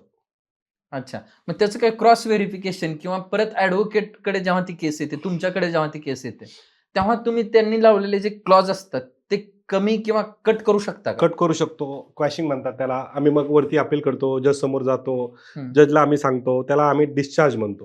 ओके. की या गुन्ह्याशी आमचा संबंध नाही, आमचा असं आहे आणि आम्ही त्या ठिकाणी असं होतं, हे केलं गेलेलं आहे. तर होतं, बऱ्याच जणांची जज पण माफ करून टाकतात, बघतात. आजच्या काळात जज सुद्धा खूप काय आहे रोल हे बघतात. हम्म, हम्म, हम्म. म्हणजे आजचे जे यंग जजेस आहेत, मी एक गोष्ट बघितली की ते स्वतः बघतात की काय तफावत आहे, काय कमी जास्त ते बघतात. ओके. आता बऱ्याच वेळा असं होतं, की महाराष्ट्रात समजा 1000 बलात्कार होत असतील, तर त्यातले 100च कंप्लेंटपर्यंत येत असतील आणि त्यातल्या मला वाटतं 10-1 निकाली निघत असतील. तर जे बाकीचे आहेत, त्यांनी का अन्याय सहन करायचा? अन्याय सहन कधीच आमचं कोर्ट करायला लावत नाही बलात्काराच्या केसेसमध्ये. हम्म. बलात्काराच्या केसेसमध्ये, दुसऱ्या केसेसमध्ये तरी थोडीफार डील असेल, पण बलात्काराच्या केसेस या खतरनाक स्ट्रिक्टली चालतात. हम्म. परंतु त्यामध्ये किती पीडितेंनी तक्रार मागे घेतली, हां. किती पीडिता केस लढल्या नाहीत किंवा प्रॉपर वकील लावला नाही, असंही होतं. बऱ्याच पीडिता फक्त सरकारी वकिलाच्या भरोश्यावर बसलेल्या असतात हम्म. किंवा फिर्यादी वकील जे काय असेल आपल्याला मिळेल त्याच्या भरोश्यावर असलेले असतात. याशिवाय तुम्ही वाचलं का की बलात्काराच्या आरोपीला अशी अशी शिक्षा झाली, त्याच्यासुद्धा शिक्षेचं प्रमाण कमी आहे. तर माता माऊली भगिनींना माझी एवढीच विनंती आहे, एकतर कोणावर केस टाकू नका, टाकली तर ती शेवटपर्यंत लढा. पण त्यामध्ये स्त्रीचीच बदनामी होती ना, पुरुषांना तर काय असं एवढा काय फरक पडतो, म्हणजे त्याला काय नाही लयच साहेब. फरक पडतो असं काय होत नाही. उलट काय पुरुष तर ते असं मर्दानगीचं हे साहेब दाखवतात, नाही रोप ना साहेब. दाखवतात. जेव्हा रेपची केस दाखल होते पेपरला आरोपीचं नाव येतं, बाईचं नाव येत नाही. टीव्हीवर तो पुरुष दिसतो, ती बाई दिसत नाही. मी तर म्हणतो, जर ह्या केसेसमध्ये माझं स्वतःचं वैयक्तिक म्हणणं आहे, कौटुंबिक केसेस असो किंवा बलात्काराचे केसेस असो, पोलीस स्टेशनमध्ये ती बाई आल्यानंतर तिच्याकडून शपथपत्र लिहून घेण्यात यावं, की उद्या जर तुझी खोटी कंप्लेंट निघाली तर तुझ्यावर गुन्हा दाखल होईल. हम्म. मग बघा तुम्ही कंप्लेंट देण्याचं प्रमाण बघा. मग अजून कमी होईल ना प्रमाण. नाही, वाढेल. जी महिला खरी असेल ती 100% अफिडेव्हिट देईल. खोटी बाई कशाला अफिडेव्हिट देईल? आता जे तुम्ही कंप्लेंटच्या रिलेटेड आपण बोलतोय, तर खराब प्रकरणात खूप साऱ्या महिलांनी कंप्लेंट दिल्या. त्यातल्या काहींची नावं बाहेर आली नाहीत, आली असतील. काही जणांचे व्हिडिओ व्हायरल झाले. त्यांच्यामुळे त्यांच्या संसारात खूप सारे परिणाम झाले. कुणाचे संसार तुटले असतील. आता आपल्याला आतल्या गोष्टी काही माहीत नाहीत, पण जे आपण ऐकतोय त्यानुसार हे असं चित्र आहे. बरोबर आहे. त्याला जबाबदार कोण? त्याला जबाबदार ज्या महिला शिक्षित असून सुद्धा अशा बाबांच्या नादी लागल्या, त्या महिला जबाबदार आहेत. म्हणजे त्यांना कॉमन सेन्स आहे. एखाद्या पुरुषाला तुम्ही चुकीचं बोट लावा, तो तुम्हाला फडकन कानाखाली काढेल. हं, मग ह्या महिलांना दिसत नाही. खरातकडे जाणाऱ्या महिला कोण होत्या? Financially strong. हं, त्यांच्याकडे गरीब महिला गेलीच नाही. जी घरातली घरंदाजबाई आहे, ती त्यांच्याकडे गेलीच नाही. ज्याला अति हाव होत्या, अशाच पैशावाल्या महिला त्यांच्याकडे गेल्यात. घरातल्या गरीब महिलांना जवळ पण उभं नाही केलंय. हं. तर त्या महिलांना अजून हाव होती. आता पूजा कशी चालते, पूजा कशी होते, हे त्यांना माहीत नाही का? बेसिकली ज्या धर्मात तिने धर्म घेतला तिला सगळ्या गोष्टी माहीत असेल. तर तिला चुकीचं टच होतं, चुकीचा स्पर्श, गुड टच, बॅड टच तिला कळत नाही का? हं. एज्युकेटेड. तर त्या संबंधित महिला जबाबदार आहेत. अगदीच. आता जर सगळ्यात महत्त्वाचा मुद्दा म्हटलं, की महाराष्ट्रामध्ये मुली किंवा महिला एवढे सगळे कायदे त्यांच्या बाजूने असून सुरक्षित नाहीत. पण बऱ्याच वेळा तुमच्या म्हणण्यातून असं ऐकलंय मी, की महिला पुरुष असं काही कोर्टामध्ये बघितलं जात नाही. जो न्याय आहे तो सर्वांसाठी समान आहे. 100%. पोलीस स्टेशनमध्ये महिला पीडिता असते, पुरुष अत्याचारी हं, असतो. हं, परंतु आमच्या कोर्टात लिंग बघितलं जात नाही. हं, आमच्या कोर्टात थोडंफार महिलांना हे मिळेल, परंतु आमचं कोर्ट आरोपी कोण, निर्दोष कोण, साक्ष काय, पुरावे काय, प्रत्येकाला बाजू मांडण्याचा अधिकार असतो. हं. 498 नावाची एक केस आहे. आता ती 85 आहे, BNS प्रमाणे. म्हणजे पुरुषाच्या घरच्यांनी, सासवडीच्या लोकांनी शारीरिक, आर्थिक, मानसिक त्रास दिला, हुंडा मागितला. म्हणून महिला केसेस टाकतात. 10 वर्षापासून मला तरी कुणाला शिक्षा झाली हे वाचण्यात आलं नाही, ते दिसलं नाही. म्हणजे हां, आणि पुरुषामध्ये त्याच कंप्लेंट जेव्हा महिला गेल्या, "चल ये बाई तुझी कंप्लेंट दे, तुझी कंप्लेंट दे." मग शिक्षेचं प्रमाण गेलं कुठं? तर आमच्या कोर्टात न्याय हा समान असतो. आता कोर्टात न्याय जरी समान असेल, तर पुरुषांना कधीही महिला जरी किती इकॉनॉमिकली स्ट्राँग असेल, तर पुरुषांना पोटगी मिळत नाही. पोटगी महिलांनाच द्यावी नाही, लागते. नाही, नाही. पुरुषांनाही पोटगी मिळते, पोटगी मिळू शकते. याशिवाय जर तुमच्या बायकोने तुमच्यावर खोटी केस दाखल केली, ती केस संपल्यावर तुम्ही नुकसान भरपाई मागू शकता. नुकसान भरपाईच्या मुद्द्यावर आलोय. बऱ्याच गर्लफ्रेंड बॉयफ्रेंड्समध्ये हं, इकॉनॉमिकल डील होतात. म्हणजे आपण तिला गरज आहे तेव्हा मदत केलेली असते. काही गिफ्ट म्हणून सोन्याच्या, दिलं असतं. चांदीच्या काही वस्तू दिलेल्या असतात. आणि जेव्हा ब्रेकअप होतो तेव्हा डायरेक्ट विषय संपलेला असतो. बरोबर आहे. जर आता त्या मुलाला वाटलं, की माझे 5-4 लाख रुपये तिच्यावरती खर्च झालेत, ते मला परत मिळवायचे. तर तसा काही कायदा आहे का? आहे, मागू शकतो. तुमच्या गर्लफ्रेंडने तुम्हाला धोका दिलेला आहे, विषय संपवलेला आहे, तुमच्याकडे ते पावती, बिल असेल, तुम्हाला ते मागायचं असेल, तर तुम्ही बिलकुल कायदेशीररित्या नुकसान भरपाई मागू शकता. आणि जर एखादं कपल आहे, ज्यांनी फॉरएव्हर राहण्याचं काय ते झालंय त्यांच्याकडे फिजिकल लिव्ह-इन वगैरे. रिलेशन झालंय. Yes, yes. आणि त्यानंतर जर मुलीनं त्याच्या अगेन्स्ट कंप्लेंट टाकली, लग्न नाही झालं किंवा काय नाही झालं, कंप्लेंट टाकली, तर त्याला काय शिक्षा होऊ शकते? शिक्षा म्हणजे रेपचीच केस होणार. ती बलात्काराची केस त्यांनी लावली, तर ती शिक्षा होईल. परंतु त्यामध्ये सुद्धा कोर्ट बघतो, की संमती आहे, बळजबरी आहे. रेपचे 2 प्रकार असतात. हं, एक बळजबरी. आणि एक संमती. संमतीमध्ये शिक्षेचं प्रमाण खूप अल्प आहे. कारण दिलं होतं वचन, लग्न करायचं होतं, पण आता नाही करू शकत ना. त्यावेळेसच्या टर्म्स अँड कंडिशन वेगळ्या होत्या. आत्ताच्या गोष्टी वेगळ्या आहेत. दुसरी गोष्ट, एखाद्या महिलेला तुम्ही बळजबरी उचलून नेलं, त्याच्यात ताबडतोब कडक शिक्षा होते. पण त्याच्यासाठी जी तुम्ही म्हणताय की ते पुरावे पण जे मुलाकडे असतात कॉमनली, रेकॉर्डिंग असतं, फोटो, व्हिडिओ असतात किंवा काय असेल ते तर ग्राह्य धरलं जात नाही. मग मुलाकडे काय पुरावे राहणार आहेत? की ती संमती नव्हतं किंवा काय होतं? हा जेव्हा मॅटर चालतो, हं, संमतीने नाही होतं, मग काय होतं की एक साधं उदाहरण आहे ना, त्या मुलीला समोरचा वकील विचारणारच ना, की बाई तुझा ह्याचा परिचय कसा झाला? हं, कधीपासून ओळख आहे? मग CDRचा रिपोर्ट असेल, फोन कॉल असेल, बाकीच्या गोष्टी आहेत. तू ह्याला कधी भेटली? कुठे भेटली?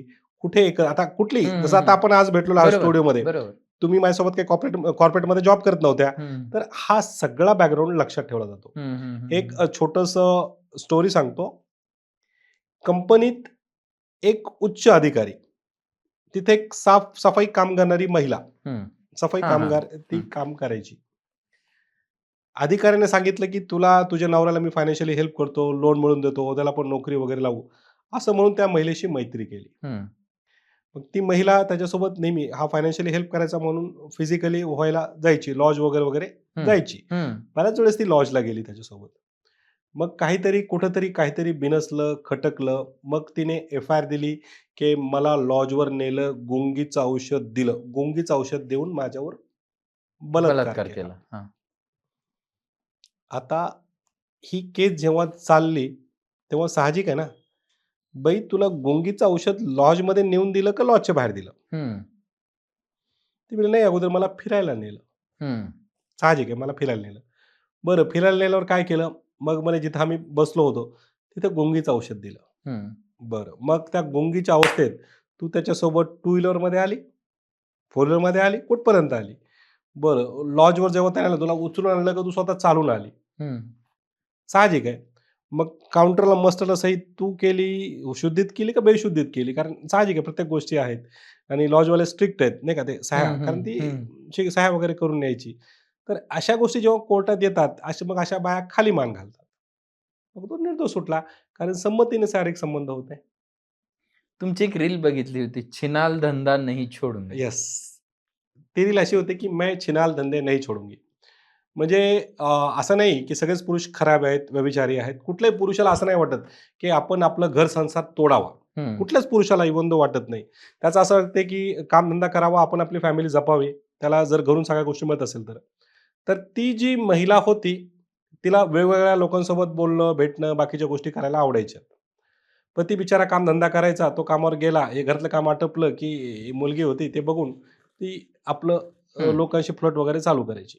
नवऱ्याने पकडलं, मग ती परत जायची, घरी निघून जायची माहेरी, वादिवाद करायची. परत मग मीटिंगा, बैठका करायला लोकांना एक घाण सवय असते. मीटिंगा करतात. हं. मीटिंग करायची, परत आणायची. मग या पठ्ठाने 2-3 दिवस मीटिंग केली, बॉन्डवर घेऊन सुद्धा आला. ही काही सुधारायला तयार नाही. मग शेवटी ती स्वतः कोर्टात गेली ह्याच्या विरोधात. मग त्या केसमध्ये कॉम्प्रोमाईज झालं आणि ह्याने डायरेक्ट जजसमोर बोलला, की "सर हिला मी खूप चान्स दिला, आता हे शेवटचा चान्स मी सोडलो." ती घरी आली आणि ती परत एका पोराशी चॅटिंग-बिटिंग करून बोलू लागली. हं, तिला वाटलं आणि ती काय करायची, मोबाईल-बिबाईल कोणाला द्यायची नाही, पासवर्ड सांगायचीच नाही, हं, जे काय असेल. हं, नवरा हुशार, नवऱ्याला पासवर्ड माहीत, पण त्याने काहीच बोलला नाही, त्याने ते चालू दिलं. त्याच्या आईला त्याने खास बोलून घेतलं, पोरीच्या आईला, "या जरा काम आहे घरी." हं, आली. मग तो बोलला, "तुमची पोरगी पोरांसोबत चॅटिंग करते, मी गेल्यावर जाते, गप्पा मारत बसते." ते बोलला, "नाही, नाही, माझं काय नाही, हे नाही." मग ते मला मोबाईल दाखव. ते मी दिलं. त्याने पासवर्ड उघडला. ती शॉकच झाली, "तुला माझा पासवर्ड कसं काय माहीत?" ते हं, मला अजून बरंच काय माहिती आहे, थांब. मग त्याने काढून दाखवलं, "हेच होतं ना, ह्याच हं. गोष्टी आहेत ना." तर मग ती शॉक. तर अशा महिला ज्या परत लफडे राडेशिवाय राहू शकत नाहीत. त्यामुळे ती रील होती, की "मैं छिनाल धंदे नहीं छोडूंगी." पण ॲक्चुअल रिअल लाईफमध्ये जेव्हा अशा घटना तुम्ही फेस करत असता ॲज अ ॲडव्होकेट म्हणून, तर त्यांना न्याय देणं किंवा हे ते तिथपर्यंत तर जातच. पण अशा वेळी नवऱ्याच्या रागामध्ये म्हणा किंवा ह्याच्यामध्ये एखाद्याचा मर्डर किंवा कमी जास्त असं होऊ शकतं. झालंय, तस अच्छा. झालंय, हां. मग त्यावेळेस आता ती रागाची एक मूव्हमेंट असते म्हणजे काय झालंय. माझा काही राग नसतो कंटिन्यू तुमच्यावरती. एक 5 बरोबर. मिनिटं राग आला आणि तेवढ्यात जे घडलं ते घडलं. बरोबर आहे. पण परत त्याला ते क्लिअरिफिकेशन दिल्यानंतर काय असतं ते म्हणजे नक्की मॅटर कुठपर्यंत जातं ते पुढे? एकदा जीव गेला तर परत येऊ शकत नाही. ज्या लोकांना फॅमिली मॅटरमध्ये कॉम्प्रोमाइज करायची घाण सवय असते, त्या लोकांसाठी खास. हम्म. एक घटस्फोटाचं प्रकरण फायनल व्हायला आलं. शेवटच्या तारखेला जजने समोरच्यांना नवरा बायको दोघांनाही सांगितलं, की मी तुमचा घटस्फोट मान्य करणार आहे. तुम्हाला 2 मुलं आहेत. तुम्ही विचार करायला तुम्हाला वेळ पाहिजे का? हम्म. मग दोघांच्याही घरच्यांनी सांगितलं, की वकील लोकं पैसे खातात, घरं तोडतात. आपण आपसात बसू, मिटू आणि जा घरी नांदायला. हम्म. वकिलाकडे आल्यावर वकिलाने सांगितलं, "बघ तुझ्या बायकोचं तोंड चालतं, तुझे हातपाय चालतात. जाताना विचार कर." हम्म. पण ते म्हणले, "नाही, आम्हाला एकत्र राहायचं आहे." शेवटी ते गेले. 6-7 महिने एकत्र गुण्यागोविंदाने राहिले, नांदले. एक दिवस त्या वकिलानं न्यूजपेपर उघडला. वरती हेडलाईन होती, सत्य घटना आहे. वरती हेडलाईन होती, "नवऱ्याने बायकोच्या डोक्यात कुकर घालून केले जागीच ठार." त्यानंतर ती पोरं अनाथ आश्रममध्ये, तो माणूस येरवडा जेलला, ती बाई ढगात. पण जेव्हा अशी प्रकरणं होतात तेव्हा कॉमनली असं असतं की वकिलांचा रोल खूप महत्वाचा असतो. तशा केसमध्ये मी तर तुमच्याबद्दल जेवढं ऐकेल की डिवोर्स केस तुम्ही घेतच नाहीत. मी जुळवण्याच्या केसेस घेत नाही. डिव्होर्सच्या घेतो. ओके. तोडण्याच्या मी घेता. फक्त लोकांची घरं तोडतो.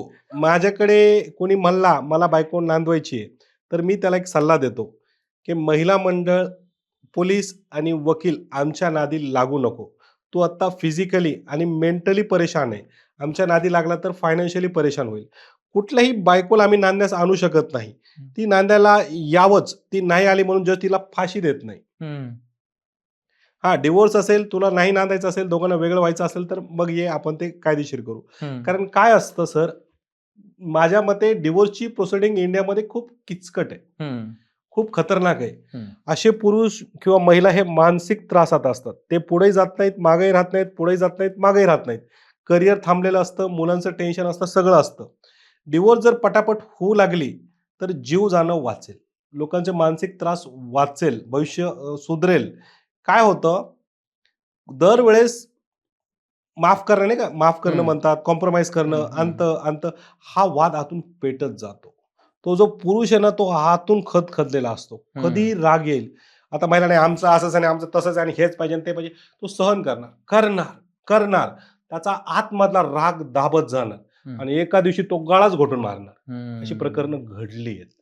बरोबर. किंवा ती महिला समजा एखादी, असं नाही की फक्त पुरुषांच्याच बाजूने, एखादी महिला आहे, हम्म. सासऱ्याचा म्हणजे नवऱ्याचा ह्याचा त्याचा राग सहन सहन करते करते एखाद दिवशी गळफास घेते. महिला गळफास घेण्याची उदाहरणं भरपूर आहेत. हम्म. गळफास घेते, नाहीतर उडी मारते. हा राग समाजातील लोक कोर्ट कचेरी उफळून आणतात.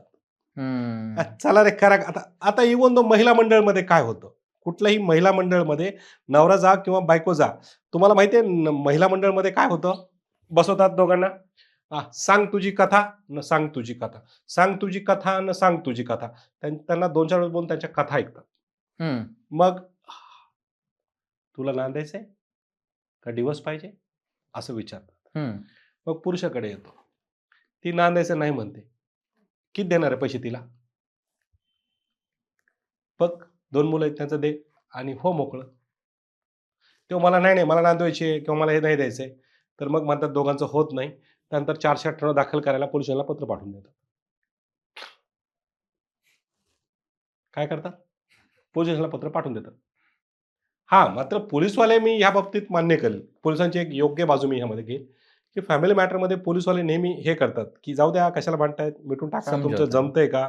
तिथं मी हे बघितलं, की पहिल्या बाबतीत जेव्हा लेटर आलेलं आहे, माझ्या प्रकरणात किंवा माझ्या पक्षाकडून पोलिसांनी कॉपरेट केलं, की बाबा मिटते तर घेऊन जा, मिटून टाक. पण त्यांची मानसिकता समजून घ्यायला कोणी तयार नसतं. हम्म. कुठलीही बायको, कुठलाही नवरा आवडीने कोर्ट कचेरी, पोलीस स्टेशनला जात नाही. कॉमनली असं असतं की कोर्ट कचेरी ह्या भानगडीत पडायलाच नको. कारण त्यांची प्रोसेस पण लेंदी आहे. आपल्या आयुष्याचाही मौल्यवान वेळ त्या पोलीस स्टेशन, कोर्ट कचेरी याच्यामध्ये जातो. तर ह्याला जबाबदार कोण आहे आणि त्याच्यात कशामध्ये आता डेव्हलपमेंट होण्याची गरज आहे? दोघांचाही इगो एकमेकांना क्लिअर बोलणार नाही, सांगणार नाही. जसं सिंहाचं प्रकरण, एक उदाहरण देतो. हम्म. एक खूप साधं उदाहरण देतो. एक गौंड्याची पोरगी, ज्याची आई मटकी विकायची. हम्म. नशीब चांगलं, 2 पोरं आले, कमवू लागले, म्हणून त्यांनी झोपडपट्टीतून निघून चांगल्या ठिकाणी राहायला गेले. हम्म. घरातल्या एका पोरीचं लग्न, म्हणजे 2 पोरी होत्या, एका पोरीचं लग्न चांगल्या घरात झालं, मोठ्या, म्हणजे जो जो पोरगा होता तो शिक्षित, एज्युकेटेड, चांगल्या घरचा होता. हम्म. परंतु ती जी पोरगी होती तिचं पहिल्यापासून एकासोबत अफेअर होतं, प्रेम होतं. हम्म. तो पोरग तिला आतून आवडायचा. काय व्हायचा? आवडायचं. आवडायचा. आणि लग्नानंतर ती शहराच्या बाहेर गेली, काही दिवस राहिली, परंतु तिला काही इकडचं सहना, परत त्यांचं बोलणं सुरू झालं, फोनवर एकमेकांचा संपर्क तुटला होता. परत तो संपर्क जुडाला. हम्म. दोघे एकमेकांना गप्पू मारायला लागले. याशिवाय एक मुलगी जन्माला आली. हम्म. हे जे एज्युकेटेड होतं त्यासोबत संसार करताना एक पोरगी जन्माला आली. पोरगी छोटीची मोठी होऊ लागली. परंतु हिचं हळूहळू त्या जुन्या लवरवर प्रेम वाढू लागलं. हम्म. तो जुना लवर म्हणजे छपरी, एक नंबर गरीब घरातला, आणि तो कशातरी राहायचा. परंतु प्रेम प्रेम नवरा बिचारा जो होता तो एज्युकेटेड होता, त्याचं कामावर फक्त फोकस, हम्म. की मी काम धंदा करणार, कामावर लक्ष देणार, गरिबीतून वरती येऊ, अजून छानपैकी आयुष्य जगू. पण हिला त्या पोराशिवाय काही करमना. मग नवऱ्यासोबत वादविवाद, भांडणतंटा सुरू करू लागली. मग मला ब्युटी पार्लरचा कोर्स शिकायचा आहे, नाही का, हे नवरा मला जाऊ दे, तुझी इच्छा आहे तर शिक बाई, पोरीकडे लक्ष नाही. मग ब्युटी पार्लरच्या नावाने इकडे जा तिकडे जा, तिचे धंदे सुरू झाले. आणि नवऱ्यासोबत ती जाणून बुजून वादविवाद करू लागली, की नाही आता सांगता येत नाही, माझा लफेर आहे, मला अफेअर करायचंय. मग डिवोर्स मागितला. हे मला तुझीच आई उद्या सांगेल की मी स्वतःहून सोडली, तू सांग तुझ्या घरच्यांना डिवोर्स पाहिजे, तू घे, माझा काय संबंध आहे, तुला डिवोर्स पाहिजे मी देतो, माझं काही टेन्शन नाही आहे. मग तिने अक्षरशः त्या पोराच्या घरी जाऊन वादविवाद, धिंगाणा केला, राडा केला. मग पोरगं पेटला, तुला कोर्ट तर कोर्टातूनच डिवोर्स. मग याने 5 वर्ष तिला डिवोर्स दिला नाही, सोडवलं चांगलं. पण फक्त एक पोरगी होती, तर ती पोरीला शस्त्रासारखं वापरायची, नाही का. मग त्या बिचाऱ्या पोरीचे हाल व्हायचे. मग बाप भेटायला आला किंवा कोर्टात जरी भेटला गेला, त्या पोरीचे हाल व्हायचे. मग बापाने काय ठरवलं, जाऊ दे, आपल्यामुळं ती भेटते, ह्या लोक नाही का, इकडे नाही तिकडे त्रास. मग ते मला ठीक आहे, त्या पोरीला त्याने भेटणं टाळलं, बंद केलं, आणि मग हिला डिवोर्स मिळाला. हे मला डिवोर्स मिळाल्यावर पोरीला आई वडिलांकडे ठेवलं, की आई वडिलांकडे ठेवलं. तिथं तिचा भाऊ, मामा, मामी, म्हणजे तू ह्या लोकांची सेवा चाकरी कर, मी तिकडं माझ्या दुसऱ्या नवऱ्यासोबत जाऊन तिथं राहते. तिथं गेल्यावर परत दुसऱ्या पोरांना जन्म घातला. तर अशा मानसिकतेचे लोक असतात. ह्याच्यात दोघांचा इगो, म्हणजे सांगायचं तात्पर्य हे आहे, की ह्या पोरीने घरी अगोदर सांगितलं असतं की मला लग्न नाही करायचं, तर एवढे आयुष्य बर्बाद झाले नसते. बरोबर. दुसरी गोष्ट, लग्नाच्या वेळेस सुद्धा बोलता आलं असतं, बाबा आपण जन्माला अपत्य घालायचे नाहीयेत, डिवोर्स घेऊ, मोकळे होऊ. त्याला स्पष्ट बोलता आलं नाही. कुठल्याही कौटुंबिक वादात किंवा कुठल्याही मॅटरमध्ये स्पष्ट बोलणं शिका. जसं मी सोशल मीडियाला डायरेक्ट बोलतो, मी एकदा बोललेला शब्द माघारी कधीच घेत नाही. त्यामुळे स्पष्ट वक्तेपणा तुमचं आयुष्य वाचू शकतो. आमच्या कोर्टकचेतून एकच गोष्ट घ्या, जे लोक कन्फ्यूज असतात, परेशान असतात, असं करायचं का, तसं करायचं का, हे होईल का, हे लोक 100% एकदा ना कोर्टाची पायरी चढतात, यांच्यावर केसेस दाखल होतात. क्लिअर माणसाच्यावर कधी कोर्ट कचेरी मिळणार नाही तुम्हाला. पण आता कोर्टाची इफिशियन्सी वाढवण्यासाठी किंवा पोलीस स्टेशनची इफिशियन्सी वाढवण्यासाठी काय करायला पाहिजे, किंवा आपल्या महाराष्ट्रात म्हणा किंवा भारतामध्ये काय काय कमतरता आहेत की ज्या वाढल्या तर अजून केसेस फास्टमध्ये जातील, फास्ट ट्रॅक कोर्ट म्हणतो आपण, तशा प्रत्येक केसेस चालतील? कारण मला वाटतं कितीतरी हजारोनी फाईली पडून असतील ज्या केसेस फाईल झालेत पण त्याची काही प्रोग्रेस नाही झाली. याच्यामध्ये संबंधित आता BNSS नुसार बरेच नियम अटी लागून दिलेले आहेत. त्या जरी लवकर फॉलो केल्या तरी केसेस संपतील.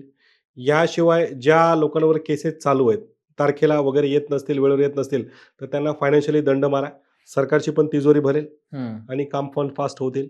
ज्या फिर्यादी कंप्लेंट देऊन येतच नाहीत त्यांना उचलून आणा. आपल्याकडे फिर्यादी लवकर उचलून आणत नाहीत, जसं आरोपीला आणतात. ज्या लोकांनी कंप्लेंट केलेल्या आहेत त्यांना पण उचलून आणायचं, की बाबा तू आला नाही तर हे कर, त्यांना दंड ठेवा. फायनान्शियली जर दंड लावणं सुरू केलं, म्हणजे उदाहरणार्थ एखाद्याने सिग्नल तोडलं, त्याला फाईन आहे. संबंधित देणाऱ्या कंप्लेंट किंवा तो आला नाही, अजून त्याला फाईन वाढवा. तर ह्या प्रकारे केसेस लवकर संपतील. इव्हन तो पोलिसांनी सुद्धा तपास वेळेवर नाही केला, त्यांना फाईन करा. पण पोलिसांना बाकीच्याच गोष्टींमध्ये अडकवलं जातंय ना. हा, ते खरं आहे की सण आहेत, सुदी आहेत, ईद आहे, बाकीच्या गोष्टी आहेत, मग हेच कार्यक्रम आहे, तोच आहे, पोलीस यंत्रणा तिकडे राबवली जाते. मग त्याच्यामुळे त्यांची इफिशियन्सी काहीतरी असं, त्याच्यासाठी एक ऑप्शनल काहीतरी पाहिजे. बरोबर. एक राजकीय नेता आला तर त्याच्या मागे 10 पोलीसवाले फिरतात, लावून घेतलेली. VIP येणार असेल तर लोकांना अडवून त्यांना पाठवलं जातं. तर ते खरं आहे. पोलीस यंत्रणेचा ताण कमी करायला पाहिजे. गुन्हेगारी कमी करण्यामध्ये पोलिसांसोबत वकील म्हणून, ऍडव्होकेट म्हणून तुम्ही काय योगदान देऊ शकता की ज्यानं देतोच. गुन्हेगारी कमी? देतोच सर, 100% देतो. भलेही माझा सोशल मीडिया परत चेक करा. मी बऱ्याच पोरांना गुन्हेगारी करू नका म्हणून सांगतो. माझे पॉडकास्ट बघा, यूट्यूब बघा, चॅनल्स बघा, जे काही असेल. तर एखादं पोरगं सुधत असेल तर मी त्याला मदत करतो. एखादं पोरगं सुधत असेल तर मी 100% मदत करतो. माझा मोबाईल नंबर चालू आहे. कोणालाही विचारा. माझा फोन कधी लावा लागतो. 10 ते 6 मध्ये नाही उचलला तर मी संध्याकाळी फोन करतो.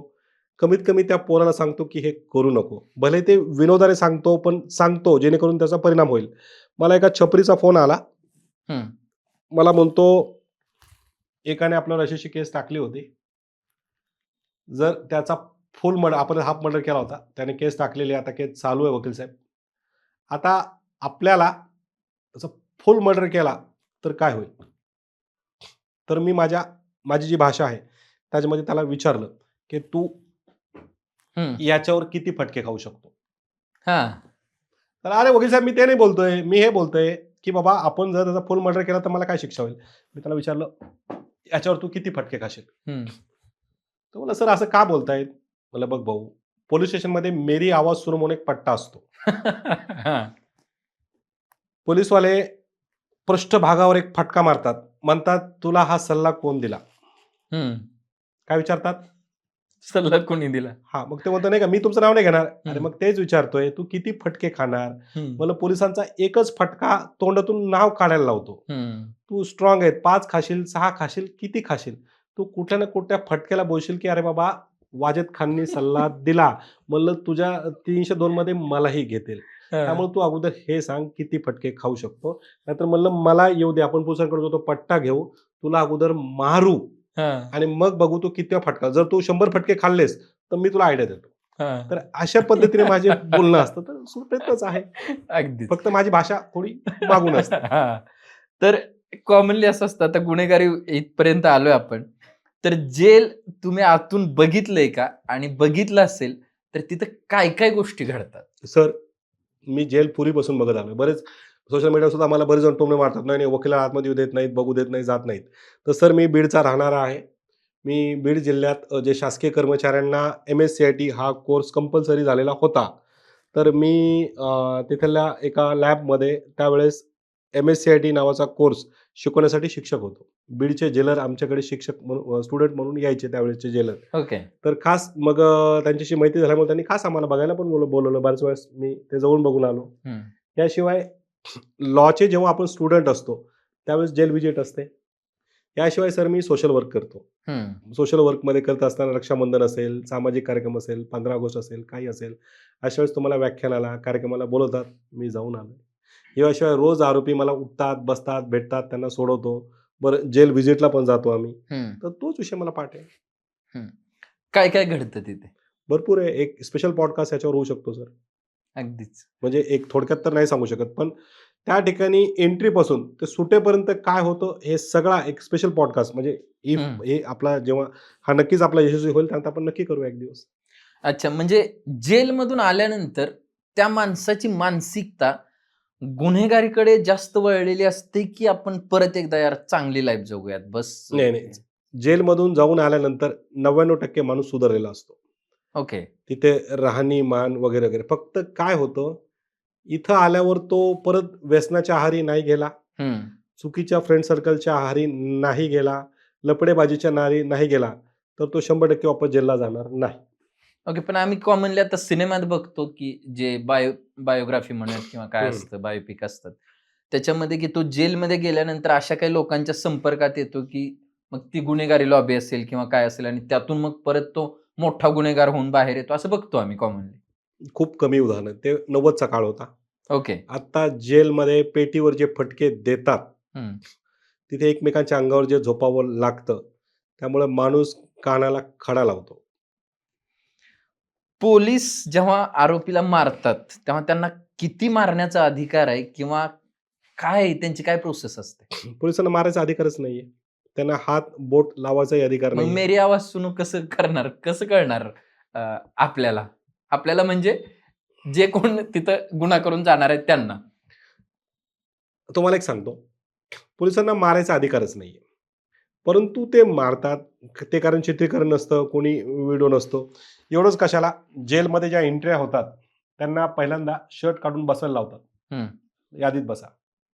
ज्याला बॅरॅकमध्ये पाठवायचं असेल, हम्म, तर त्याला पोलिसवाला असा खास त्याच्या पाठीवर ठपका मारतो. अशा हम्म, हम्म, शर्ट काढ, चल आतमध्ये, हम्म. चल आतमध्ये. तर मार खावाच लागतो. ओके. कोणत्या गुन्ह्यासाठी असं सिक्रेट जेल असतं का, जसं सिनेमात आपण बघतो? आहे.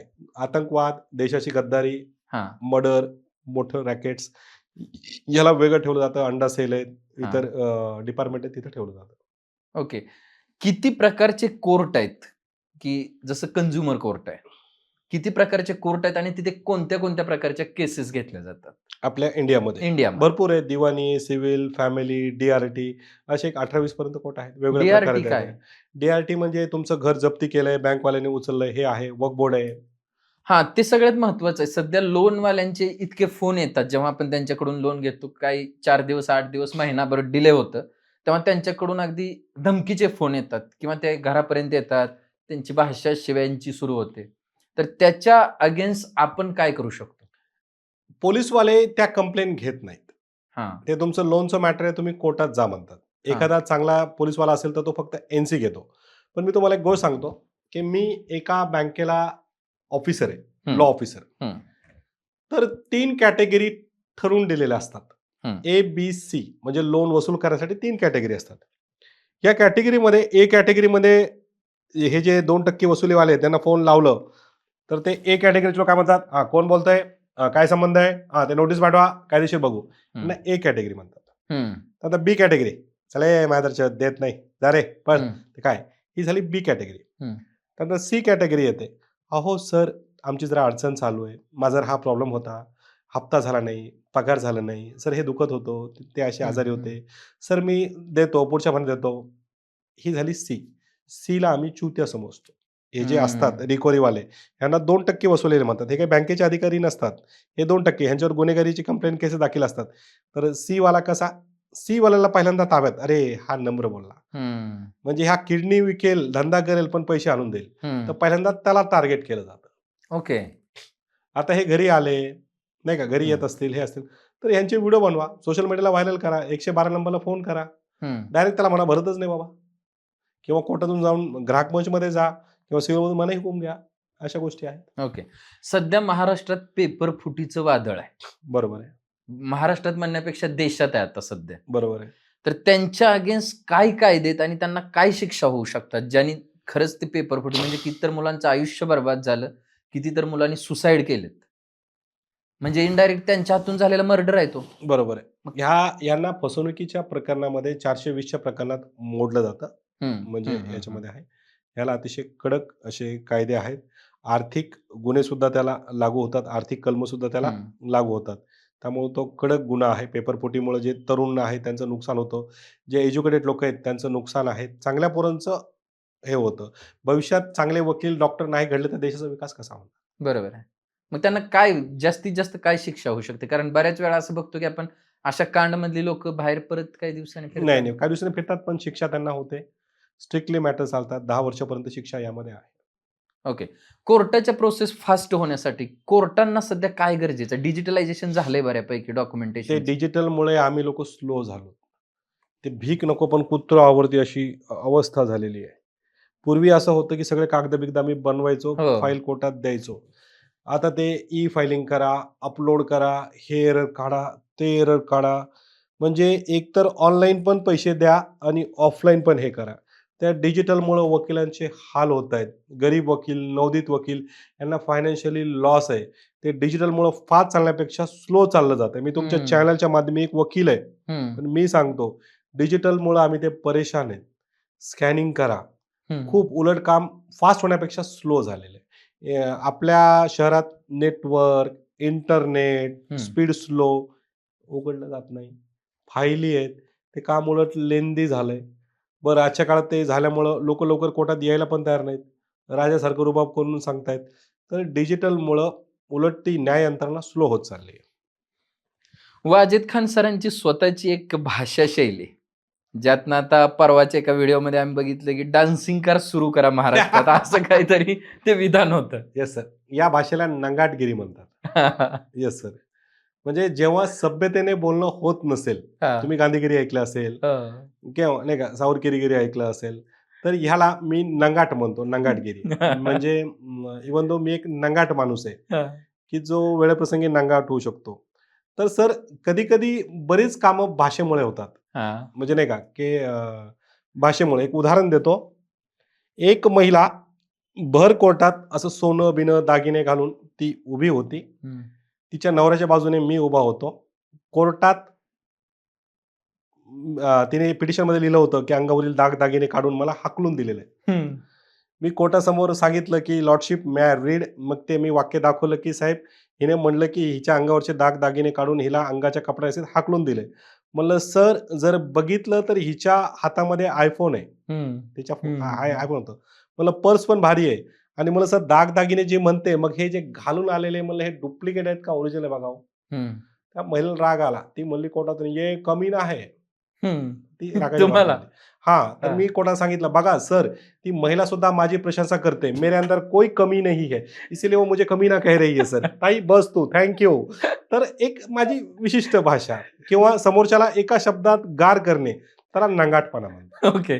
तो युक्तिवाद करताना कधी जज सोबत किंवा समोरच्या वकिलासोबत असं काही कॉन्ट्रोवर्सी झाली का? बरीच वेळ झाली, वादविवाद होतो. समोरच्या वकिलासोबतही होतो, बाहेरही होतं. बाहेर एक राजकीय मी नाव नाही सांगणार. हम्म. एक राजकीय नेत्यासोबत माझा वादविवाद झाला. ते डायरेक्ट मला म्हणजे म्हणला, की "तू मादर चौध आहे." त्याने असं डायरेक्ट सांगितलं. तर मी डायरेक्ट बोललो, "तुमचं नाव नाही विचारलंय मी." मग तिथंच तो गार झाला. तर ह्याला नंगाटपणा म्हणतात. तर कधी-कधी ते शब्द वापरावे लागतात, की अशा-अशा पद्धतीने आहेत. तर म्हणलं, "तुझं नाव नाही विचारलंय." गौतमी पाटील आवडते. खूप आवडते सर. काय आहे म्हणजे कारण? आणि परत त्यांच्या केसेस मध्ये बद्दल पण तुम्ही काहीतरी कमिटमेंट केली होती पुढे. सर, गौतमी पाटीलवर माझं खरंच प्रेम आहे. तुमच्या कॅमेऱ्यासमोर सांगतो. आयुष्यात 2च मुलीवर प्रेम केलं मी. एक माझी बायको आणि दुसरी गौतमी. काही लोकं ह्याला दुसरं काहीही उदाहरण देतील. आमिर खानचं सुद्धा नाही का 3 प्रेमच लग्न. होतं, जे काही असेल. सर, माझ्या बायकोला काही प्रॉब्लेम नाही. उलट माझ्या बायकोला म्हणत, "ती तुला कुठं हो म्हणणार आहे." तर सर फक्त ती नाही का लावणी आहे, ग्लॅमरस आहे म्हणून ती नाही. ती मला का आवडते, की तिने लावणीला एक वेगळं वळण दिलंय. हम्म. कष्टातून, गरिबीतून वरती आलेली आहे. करियर ओरिएंटेड महिला आहे. बिनधास्त सांगते, बोलते, तिच्या अदा, तिच्या स्टाईल. त्यामुळं मी तुमच्या चॅनलच्या माध्यमातून सांगेल, की खरंच हो, मी गौतमी पाटीलला प्रेम करतो. पण उलट अश्लील केलं तिनं तर लावणीला. पोटासाठी काय करावं लागत नाही सर. तिने जे काही केलं ते पोटासाठी केलंय. अश्लीलतेपणा बघू नका. यावेळेस तुम्ही गौतमीला माफ करा. जे काही असेल, तर साहजिक आहे सर. ज्या व्यक्तीवर प्रेम आहे त्याच्याविषयी आपण वाईट बोलू शकत नाही. मग समोर बसल्यावर समोर जेव्हा भेटलात तुम्ही तेव्हा प्रेमाचा इजहार केलात का? बोललात का त्यांना? शब्दात नाही बोललो सर. कारण शब्दात बोलायची हिंमत नाहीये डायरेक्ट समोर. भेटलोय आम्ही. पण शब्दात म्हणल्यावर त, त, म, म, प, प आणि असं काही नाही. आता मी तुमच्याही सांगितलं. जर तिचाही होकार असेल सर, हम्म. तर काही हरकत नाही. तिने सांगितलं तर काय फरक पडते. पण तिने प्रथम प्रपोज करावा अशी माझी विनंती आहे. होऊ शकतं. तुम्ही याच्या अगोदर एकदा बोलला होतात की जर मी बिग बॉस मध्ये गेलो तर मराठा आरक्षणाचा मुद्दा तिथून मी सांगेन. आता मराठा आरक्षण मिळालंय, काही ठिकाणी GR येत आहेत, त्यानुसार काही बरोबर प्रोसेस आहे. होत आहेत. तर ऍक्च्युअल आता एका वकिलाकडून ऐकायचं की मराठा आरक्षणाची खरी परिस्थिती आता काय आहे? सर डायरेक्ट बोलून कॉन्ट्रोव्हर्सीमध्ये येण्यापेक्षा आपण असं समजूया किंवा असं सांगूया, की पूर्वी आरक्षण म्हणजे हा एक किल्ला होता. तटबंदी किल्ला होता. हम्म. जरांगे पाटलांनी त्या किल्ल्याचा दरवाजा तोडलाय. क्या बात. आता जे साधारण लोक आहे, सामान्य लोक आहेत, त्या लोकांनी त्या किल्ल्यात घुसायचंय. प्रत्येकाने आपली जागा, आपली व्यवस्था बनवायची आहे. माझ्या मते आरक्षणाची ही व्याख्या. क्या बात. तर बिग बॉस मध्ये पुढच्या सीझनला जर अपॉर्च्युनिटी आली हं. तर ह्या वेळेस काय कॉन्ट्रोवर्सी घेऊन लढणार आहेत की काय मुद्दे घेऊन लढणार आहेत? तुम्ही बिग बॉस वाल्यांनी सांगावं की वाजद खानला बोलवा. 100% शब्द आहे माझा, तो सीझन 100% गाजलेला असेल. कारण अशा बऱ्याच गोष्टी आहेत ज्या अजून समोर यायच्या आहेत. जर रिलेशनशिप मध्ये जेव्हा आपण असतो, लग्नाचा विचार करतो, तेव्हा पास्ट हा सांगितला पाहिजे का? बऱ्याच वेळा आपण म्हणतो ते क्लिअर झालं तर चांगली गोष्ट असते. पण बऱ्याच वेळा असं होतं, की त्या पास्टला घेऊनच भविष्यात बरीच सारी भांडणं होतात पुढे. बरोबर. नाही पण मी एक गोष्ट सांगतो, नवरा-बायको नेहमी जुन्या ज्या विषयावरून भांडतात, त्यापेक्षा पुढे काय, व्हॉट इस द नेक्स्ट ही गोष्ट विचार करून त्यांनी पुढे चालायला पाहिजे. लग्नात तुमच्या आईने साडी दिली नव्हती, तुमचं हं. असंच होतं, तुमचं तसं होतं. त्या जुन्या गोष्टी भांडण्यापेक्षा जसं मागचं प्रेम होतं, सगळं होतं, ते विसरून जर नवीन सुरुवात करत असाल तर चांगलंच आहे किंवा माझं जुन्यामध्येच माझं मन अडकलेलं आहे, नवीन नको मला, ते सुद्धा चालतंय. अगदीच. स्पष्टपणा. सिया प्रकरणात तेच घडलेलं आहे. तिने जर हां. सगळ्यात स्पष्ट सांगितलं तर ही घटना घडलीच नसती. बरोबर आहे. अजितदादा, देवेंद्र फडणवीस साहेब असतील, त्यानंतर मोदी साहेब असतील हं. आणि महेंद्रसिंग धोनी असेल, या सगळ्यांच्या विरोधात तुम्ही केसेस लढले आहेत, टाकलेल्या आहेत, याचिका टाकल्या. एक काळ होता सर, जे काम यायचं ते करायचं, शेवटपर्यंत तटबंदीच न्यायचं. हं. ही माझी शेवटपर्यंत पॉलिसी राहिलेली आहे. इव्हन दो मोदींच्या विरोधात प्रकरण ॲडमिट होणं सुद्धा खूप मोठी गोष्ट होती. बरोबर, अगदीच. खडकी कोर्टात ते प्रकरण ॲडमिट झालं, नंतर पुणे कोर्टाकडे, सेशनकडे ते वर्ग झालं. तेव्हा ते पंतप्रधान होते. हो, त्याच वेळेस. ओके. येस. परंतु आमची कंप्लेंट पंतप्रधानांच्या विरोधात नव्हती. त्यांनी केलेल्या कृतीविरोधात होती. काय होतं ते प्रकरण? हर हर मोदी, घर घर मोदी. हां, हर हर महादेव हा खूप पवित्र नारा आहे. हां. तर तो राजकीय ह्यासाठी वापरू शकत नाही. ओके. परत हिंदू धर्माचा दोन्हीने अवमान केला होता, हं. अशी ती कंप्लेंट होती. आणि मी नशीबवान आहे, की मला जे काही कामं मिळतात, कोणी माझी जात बघत नाही. मला काम देतं आणि मी ते इमानदारीने करतो. हं. बुर्ज खलिफावर अटॅक झाला तर चालेल, मिया खलिफावर नाही झाला पाहिजे. बरोबर आहे. आता या रीलवरून तर बऱ्याच लोकांनी मला हे केलं, की बघा या वकिलांचे विचार बघा, हां, हां, हां, दोन्हीचे हां. हे बघा. तर सर काय असतं, मी सुरुवातीलाच बोललोय, की बरेच असे वकील आहेत, जे कायद्याचं खूप छान ज्ञान देतात, नॉलेज देतात, परंतु लोकं त्यांना फॉलो करत नाहीत. बरोबर आहे. तर कधी-कधी अशा छपरी रील टाकून थोडंसं लोकांना विनोद केलेला किंवा फॉलोवर आलेला काय वाईट आहे? 3 तलाक ही जी संकल्पना आहे त्याला आता कायद्यानं बंदी आहे. बंदी आहे. आमिर खाननं 3 लग्न केली. तर त्याला अगदी अजून खूप सारे राजकीय नेत्यांची पण तिथे काही फोटोमध्ये किंवा ह्याच्यामध्ये दिसले. हं. तर असं मोठ्या लोकांच्या विरोधात ॲक्शन होत नाही आणि गोरगरिबांनी साधा सिग्नल तोडला म्हणून कारवाई होते. सर मी पूर्वी ॲक्शन घ्यायचो. काही लोक असे कंप्लेंट करतात, पण आज सुद्धा काही असे लोकं आहेत, हं. की जे नाही का म्हणजे कंप्लेंट करतात, टीका करतात, बोलायचा त्यांना अधिकार असतो. आणि आमिर खानचं जे प्रकरण आहे, मी ते घेतलं असतं, परंतु माझ्याकडे वेळ नव्हता. हं. सध्या मी काही केसेसमध्ये बिझी असल्यामुळे मी तो विषय टाळला आहे. हां, सगळ्यात आता एक सीरियस मुद्दा याच्यासाठी, की तरुणांमध्ये ह्याची खूप भीती आणि हे, की ओयो हॉटेलवर जे व्हेरिफिकेशन होतं, ते किती गरजेचं आहे किंवा त्याचा कधी मिसयूज होतो का? मिसयूज तर नाही होत, कारण प्रत्येकजण आपला व्यवसाय वाचवतो. हं, परंतु आयडेंटिफिकेशन वगैरे द्यायला पाहिजे.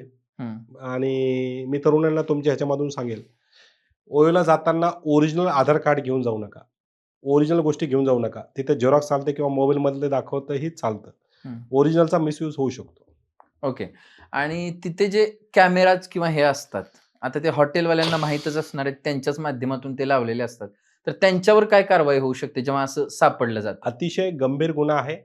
जर ओयोवाल्यांनी चित्रीकरण केलं, कॅमेरे लावले, तर त्याचं लायसन रद्द होऊन त्याला फौजदारी गुन्हा दाखल होऊन कठोर शिक्षा होऊ शकते.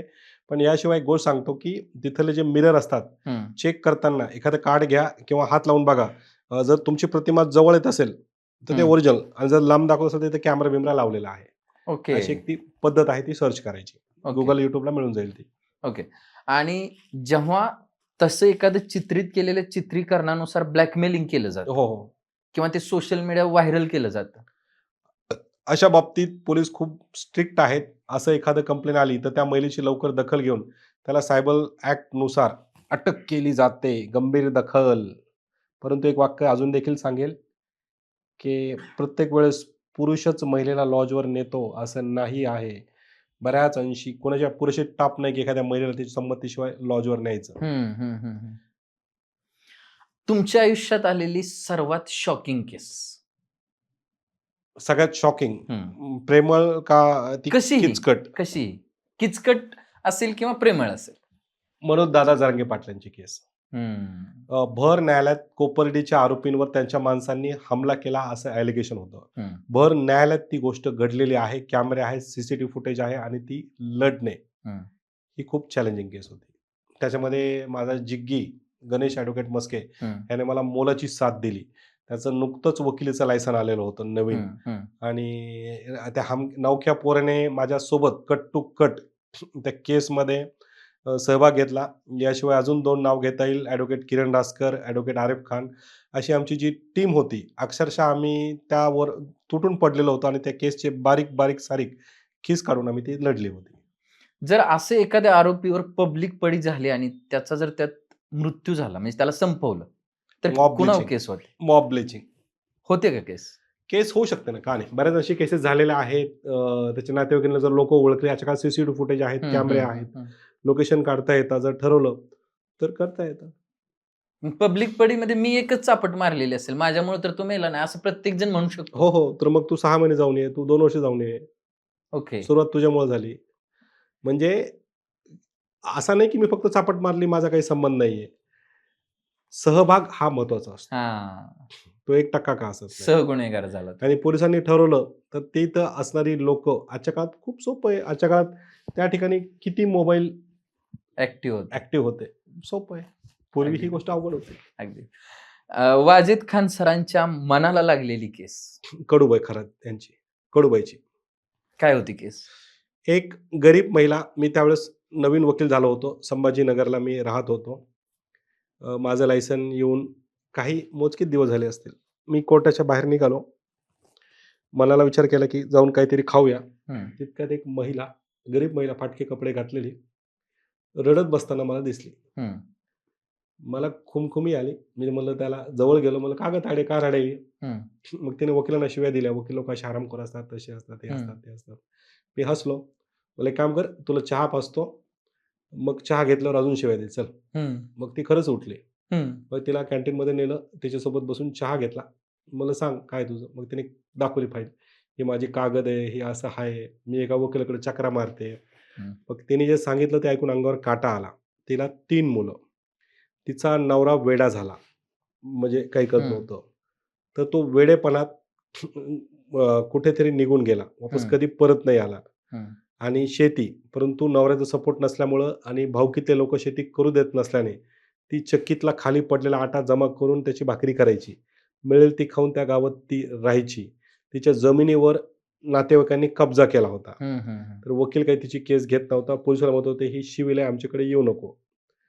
तर ते वकील पैसे मागतोय, माझ्याकडे पैसे नाहीत. मग तिला म्हणलं आशीर्वाद देशील का? म्हणलं नाही का. ती रडू लागली. म्हणलं दे कागद घेतली आणि त्या काळात नवीन मोबाईल आलेले होते. माझा नंबर दिला. त्याला सांगितलं ताई 2 दिवसानंतर या हॉटेलामध्ये इथंच यायचं आणि इतक्याच वाजता यायचं. इतक्या वाजता इतक्याच आहे, कारण त्या बाईकडे मोबाईल नव्हता. मोबाईल फक्त माझ्याकडे होता. तर तिला दुसऱ्या दिवशी बोलवलं आणि ती म्हणजे 2 दिवसांना बोलवलं. ती त्याच वेळेस योग्य वेळेस आली. मग मला जसं जमेल, ह्या वकिलाला विचार, त्या वकिलाला विचार, म्हणून मी ती केस टाकली. माझं नशीब चांगलं की फटाफट, माझ्याकडे जास्त काम नसल्यामुळे ती फटाफट मी चालवली आणि तिला तिची शेती मिळाली. मग त्या बाईने खूप आशीर्वाद दिली. त्याची 3 मुलं आज मोठी झालेली आहे. मला दादाशिवाय बोलत नाहीत. त्या लोकांनी त्यानंतर मला एवढा म्हणता ना, फायनान्शियली म्हणा, सगळ्या गोष्टीने म्हणा, आज तिची मुलं खूप चांगली आहेत, एकदम नाव कमावली, मोठी झाली पोरं. मला दादाशिवाय बोलत नाहीत. त्यांनी मला एवढं दिलं की मी त्याची अपेक्षाही केली नव्हती पोरांनी मोठं झाल्यावर. मला ते विसरले नाहीत. त्यांच्या घरातल्या लग्नात मी असतो, सणासुदीत कार्यक्रमात मी असतो. त्यांनी नवीन गाडी घेतली, नवीन घर, बंगला जरी घेतला, उद्घाटन, पूजा माझ्या हस्ते असते. मला बोलवलं जातं, मला बसवलं जातं. ते मला मान देतात. अशा काही घटना होतात का ज्यात तुम्ही सेंटी होऊन रडता? हो, आहेत अशा बऱ्याच घटना आहेत. अशा बऱ्याच घटना आहेत की सेंटी होऊन माणूस रडतो, की आपण ते बघतो की अरे याच्यावर अन्याय झाला, अत्याचार झाला. अशा कारण घटना कॉमनली आहेत. आपण बघतो की पोलीस किंवा डॉक्टर असे काही ऑपरेशन करताना त्यांना इमोशन नसतात असं आम्हाला वाटतं. आणि बऱ्याच अंशी अशा केसेस असतात ज्यामध्ये आम्हाला पाहिजे ते मिळालेलं नसतं. तर रडू येतच. खूप म्हणजे तो विचार करूनच अंगावर काटा येतो. वाजिद खान सर लेखक आहेत. जर त्यांनी भविष्यात काय लिहिलं, एका पुस्तकाबद्दलही मी तुमच्या येस सर, ऐकलं, माझं पुस्तक जर आहे. भविष्यात काय लिहिलं किंवा लिहित असाल तर अशी कोणती गोष्ट ऐकायला मिळेल जी आम्हाला माहित नाही? सर पहिलं तर मनोज दादा जरांगे पाटलावर एक पुस्तक येईल, त्याचं ओके. नाव असेल हुजूर मराठे आलेत, ओके. त्या पुस्तकाचं. हा. म्हणजे हे एक वाक्य असं होतं, हुजूर मराठे आलेत. ते पूर्वी ऐकलं तर मुघल लोक असे कापायचे हा, थर, हा, हा. पण हे वाक्य माझ्यासाठी जीव का प्राण आहे. म्हणजे माझ्या घरी जेव्हा गणेश मस्के यायचा, पाटील यायचे, ते खाली असायचे, तर माझी बायको म्हणायची हुजूर मराठे आले. ओके. तर मी आनंदाने "ए, वरती यावरती या." तर ते एक प्रेमळ होतं. हा. म्हणजे आमचं आणि नवरा बायको आमच्या कोडवडच होतं. ते दोघं आले की ती म्हणजे हुजूर मराठे आले, नाही का.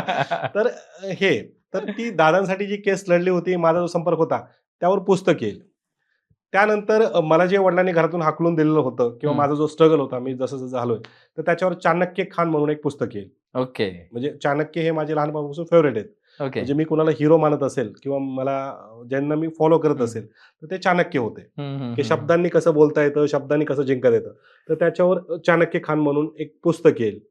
आणि जर मी समजा एक चांगला लेखक म्हणून मला एखादी फिल्म प्रोड्यूस वगैरे करायची असेल, तर नंगाट नावाचा एक चित्रपट येईल. ओके. म्हणजे माझ्या आयुष्यातल्या काही वाईट गोष्टी हा, हा, हा. ज्या नाही का मी नको करायला पाहिजे होते, नाईलाजास्तव झाल्या.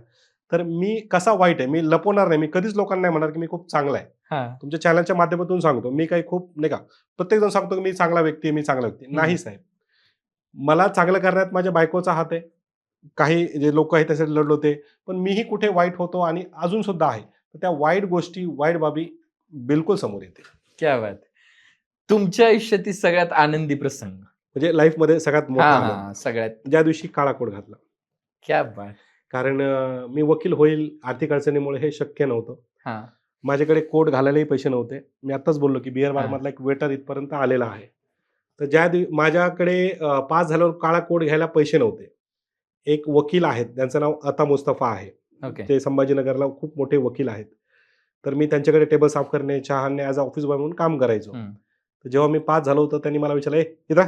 मी आलो. बोललो, "काय?" बोलले, "कोट क्यों नहीं पहन रहा?" मग मी त्यांना बोलला, "हां सर पहनूंगा." नाही का. तर मग त्यांना एकाने सांगितलं मित्राने की उसके पास कोट खरीदने पैसे नहीं. हा. मग त्यांनी मला कोट विकत घेऊन दिला.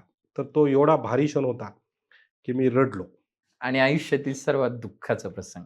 सगळ्यात दुःख म्हणजे आयुष्यात मला खूप दुःख झालं. ज्या दिवशी वडिलांनी घरातून हाकलून दिलं होतं. की मी काहीच कामाचा नाही नुसार. खूप सॅडनेस एकदम. ओके. अजून एखादी अशी गोष्ट जी सांगावीशी वाटते, आजपर्यंत कुठं व्यक्त झाला नसाल, पर्सनल लाईफची असेल, करिअर मधली असेल? Yes sir. ती गोष्ट आहे माझ्या बायकोशी. मी बऱ्याच वेळेस चुकत आलोय. मी नेहमी चुका करत आलोय. मी कधीच तिला प्रॉपर वेळ दिला नाही, टाईम दिला नाही. मी म्हणजे वकील झाल्यावर सुद्धा अक्षरशः तिने 7 ते 8 वर्ष गरिबीत काढली. तर माझ्या स्वप्नांमुळे तिला खूप त्रास झाला. तर आज मी विचार करतो की तिला वेळ द्यावा, आज यश द्यावं. तर मी तिची माफी मागतो की बऱ्याच चुका झाल्या, केल्या आणि माझ्यामुळे तिला गरिबी सहन करावी लागली, याचं मला वाईट वाटतं. Okay sir. तुमच्यासोबत खूप छान गप्पा झाल्यात आणि छान सर. शेवटी मी रडवलंय तुम्हाला. नाही नाही सर, सो थँक्यू भारी वाटलं. त्याबद्दल मनापासून माफी आणि विशेष हार्डवर तुम्ही एवढा वेळात वेळ काढून खास आवर्जून आमच्यासाठी आलात. Thank you so much. Yes sir, thank you sir.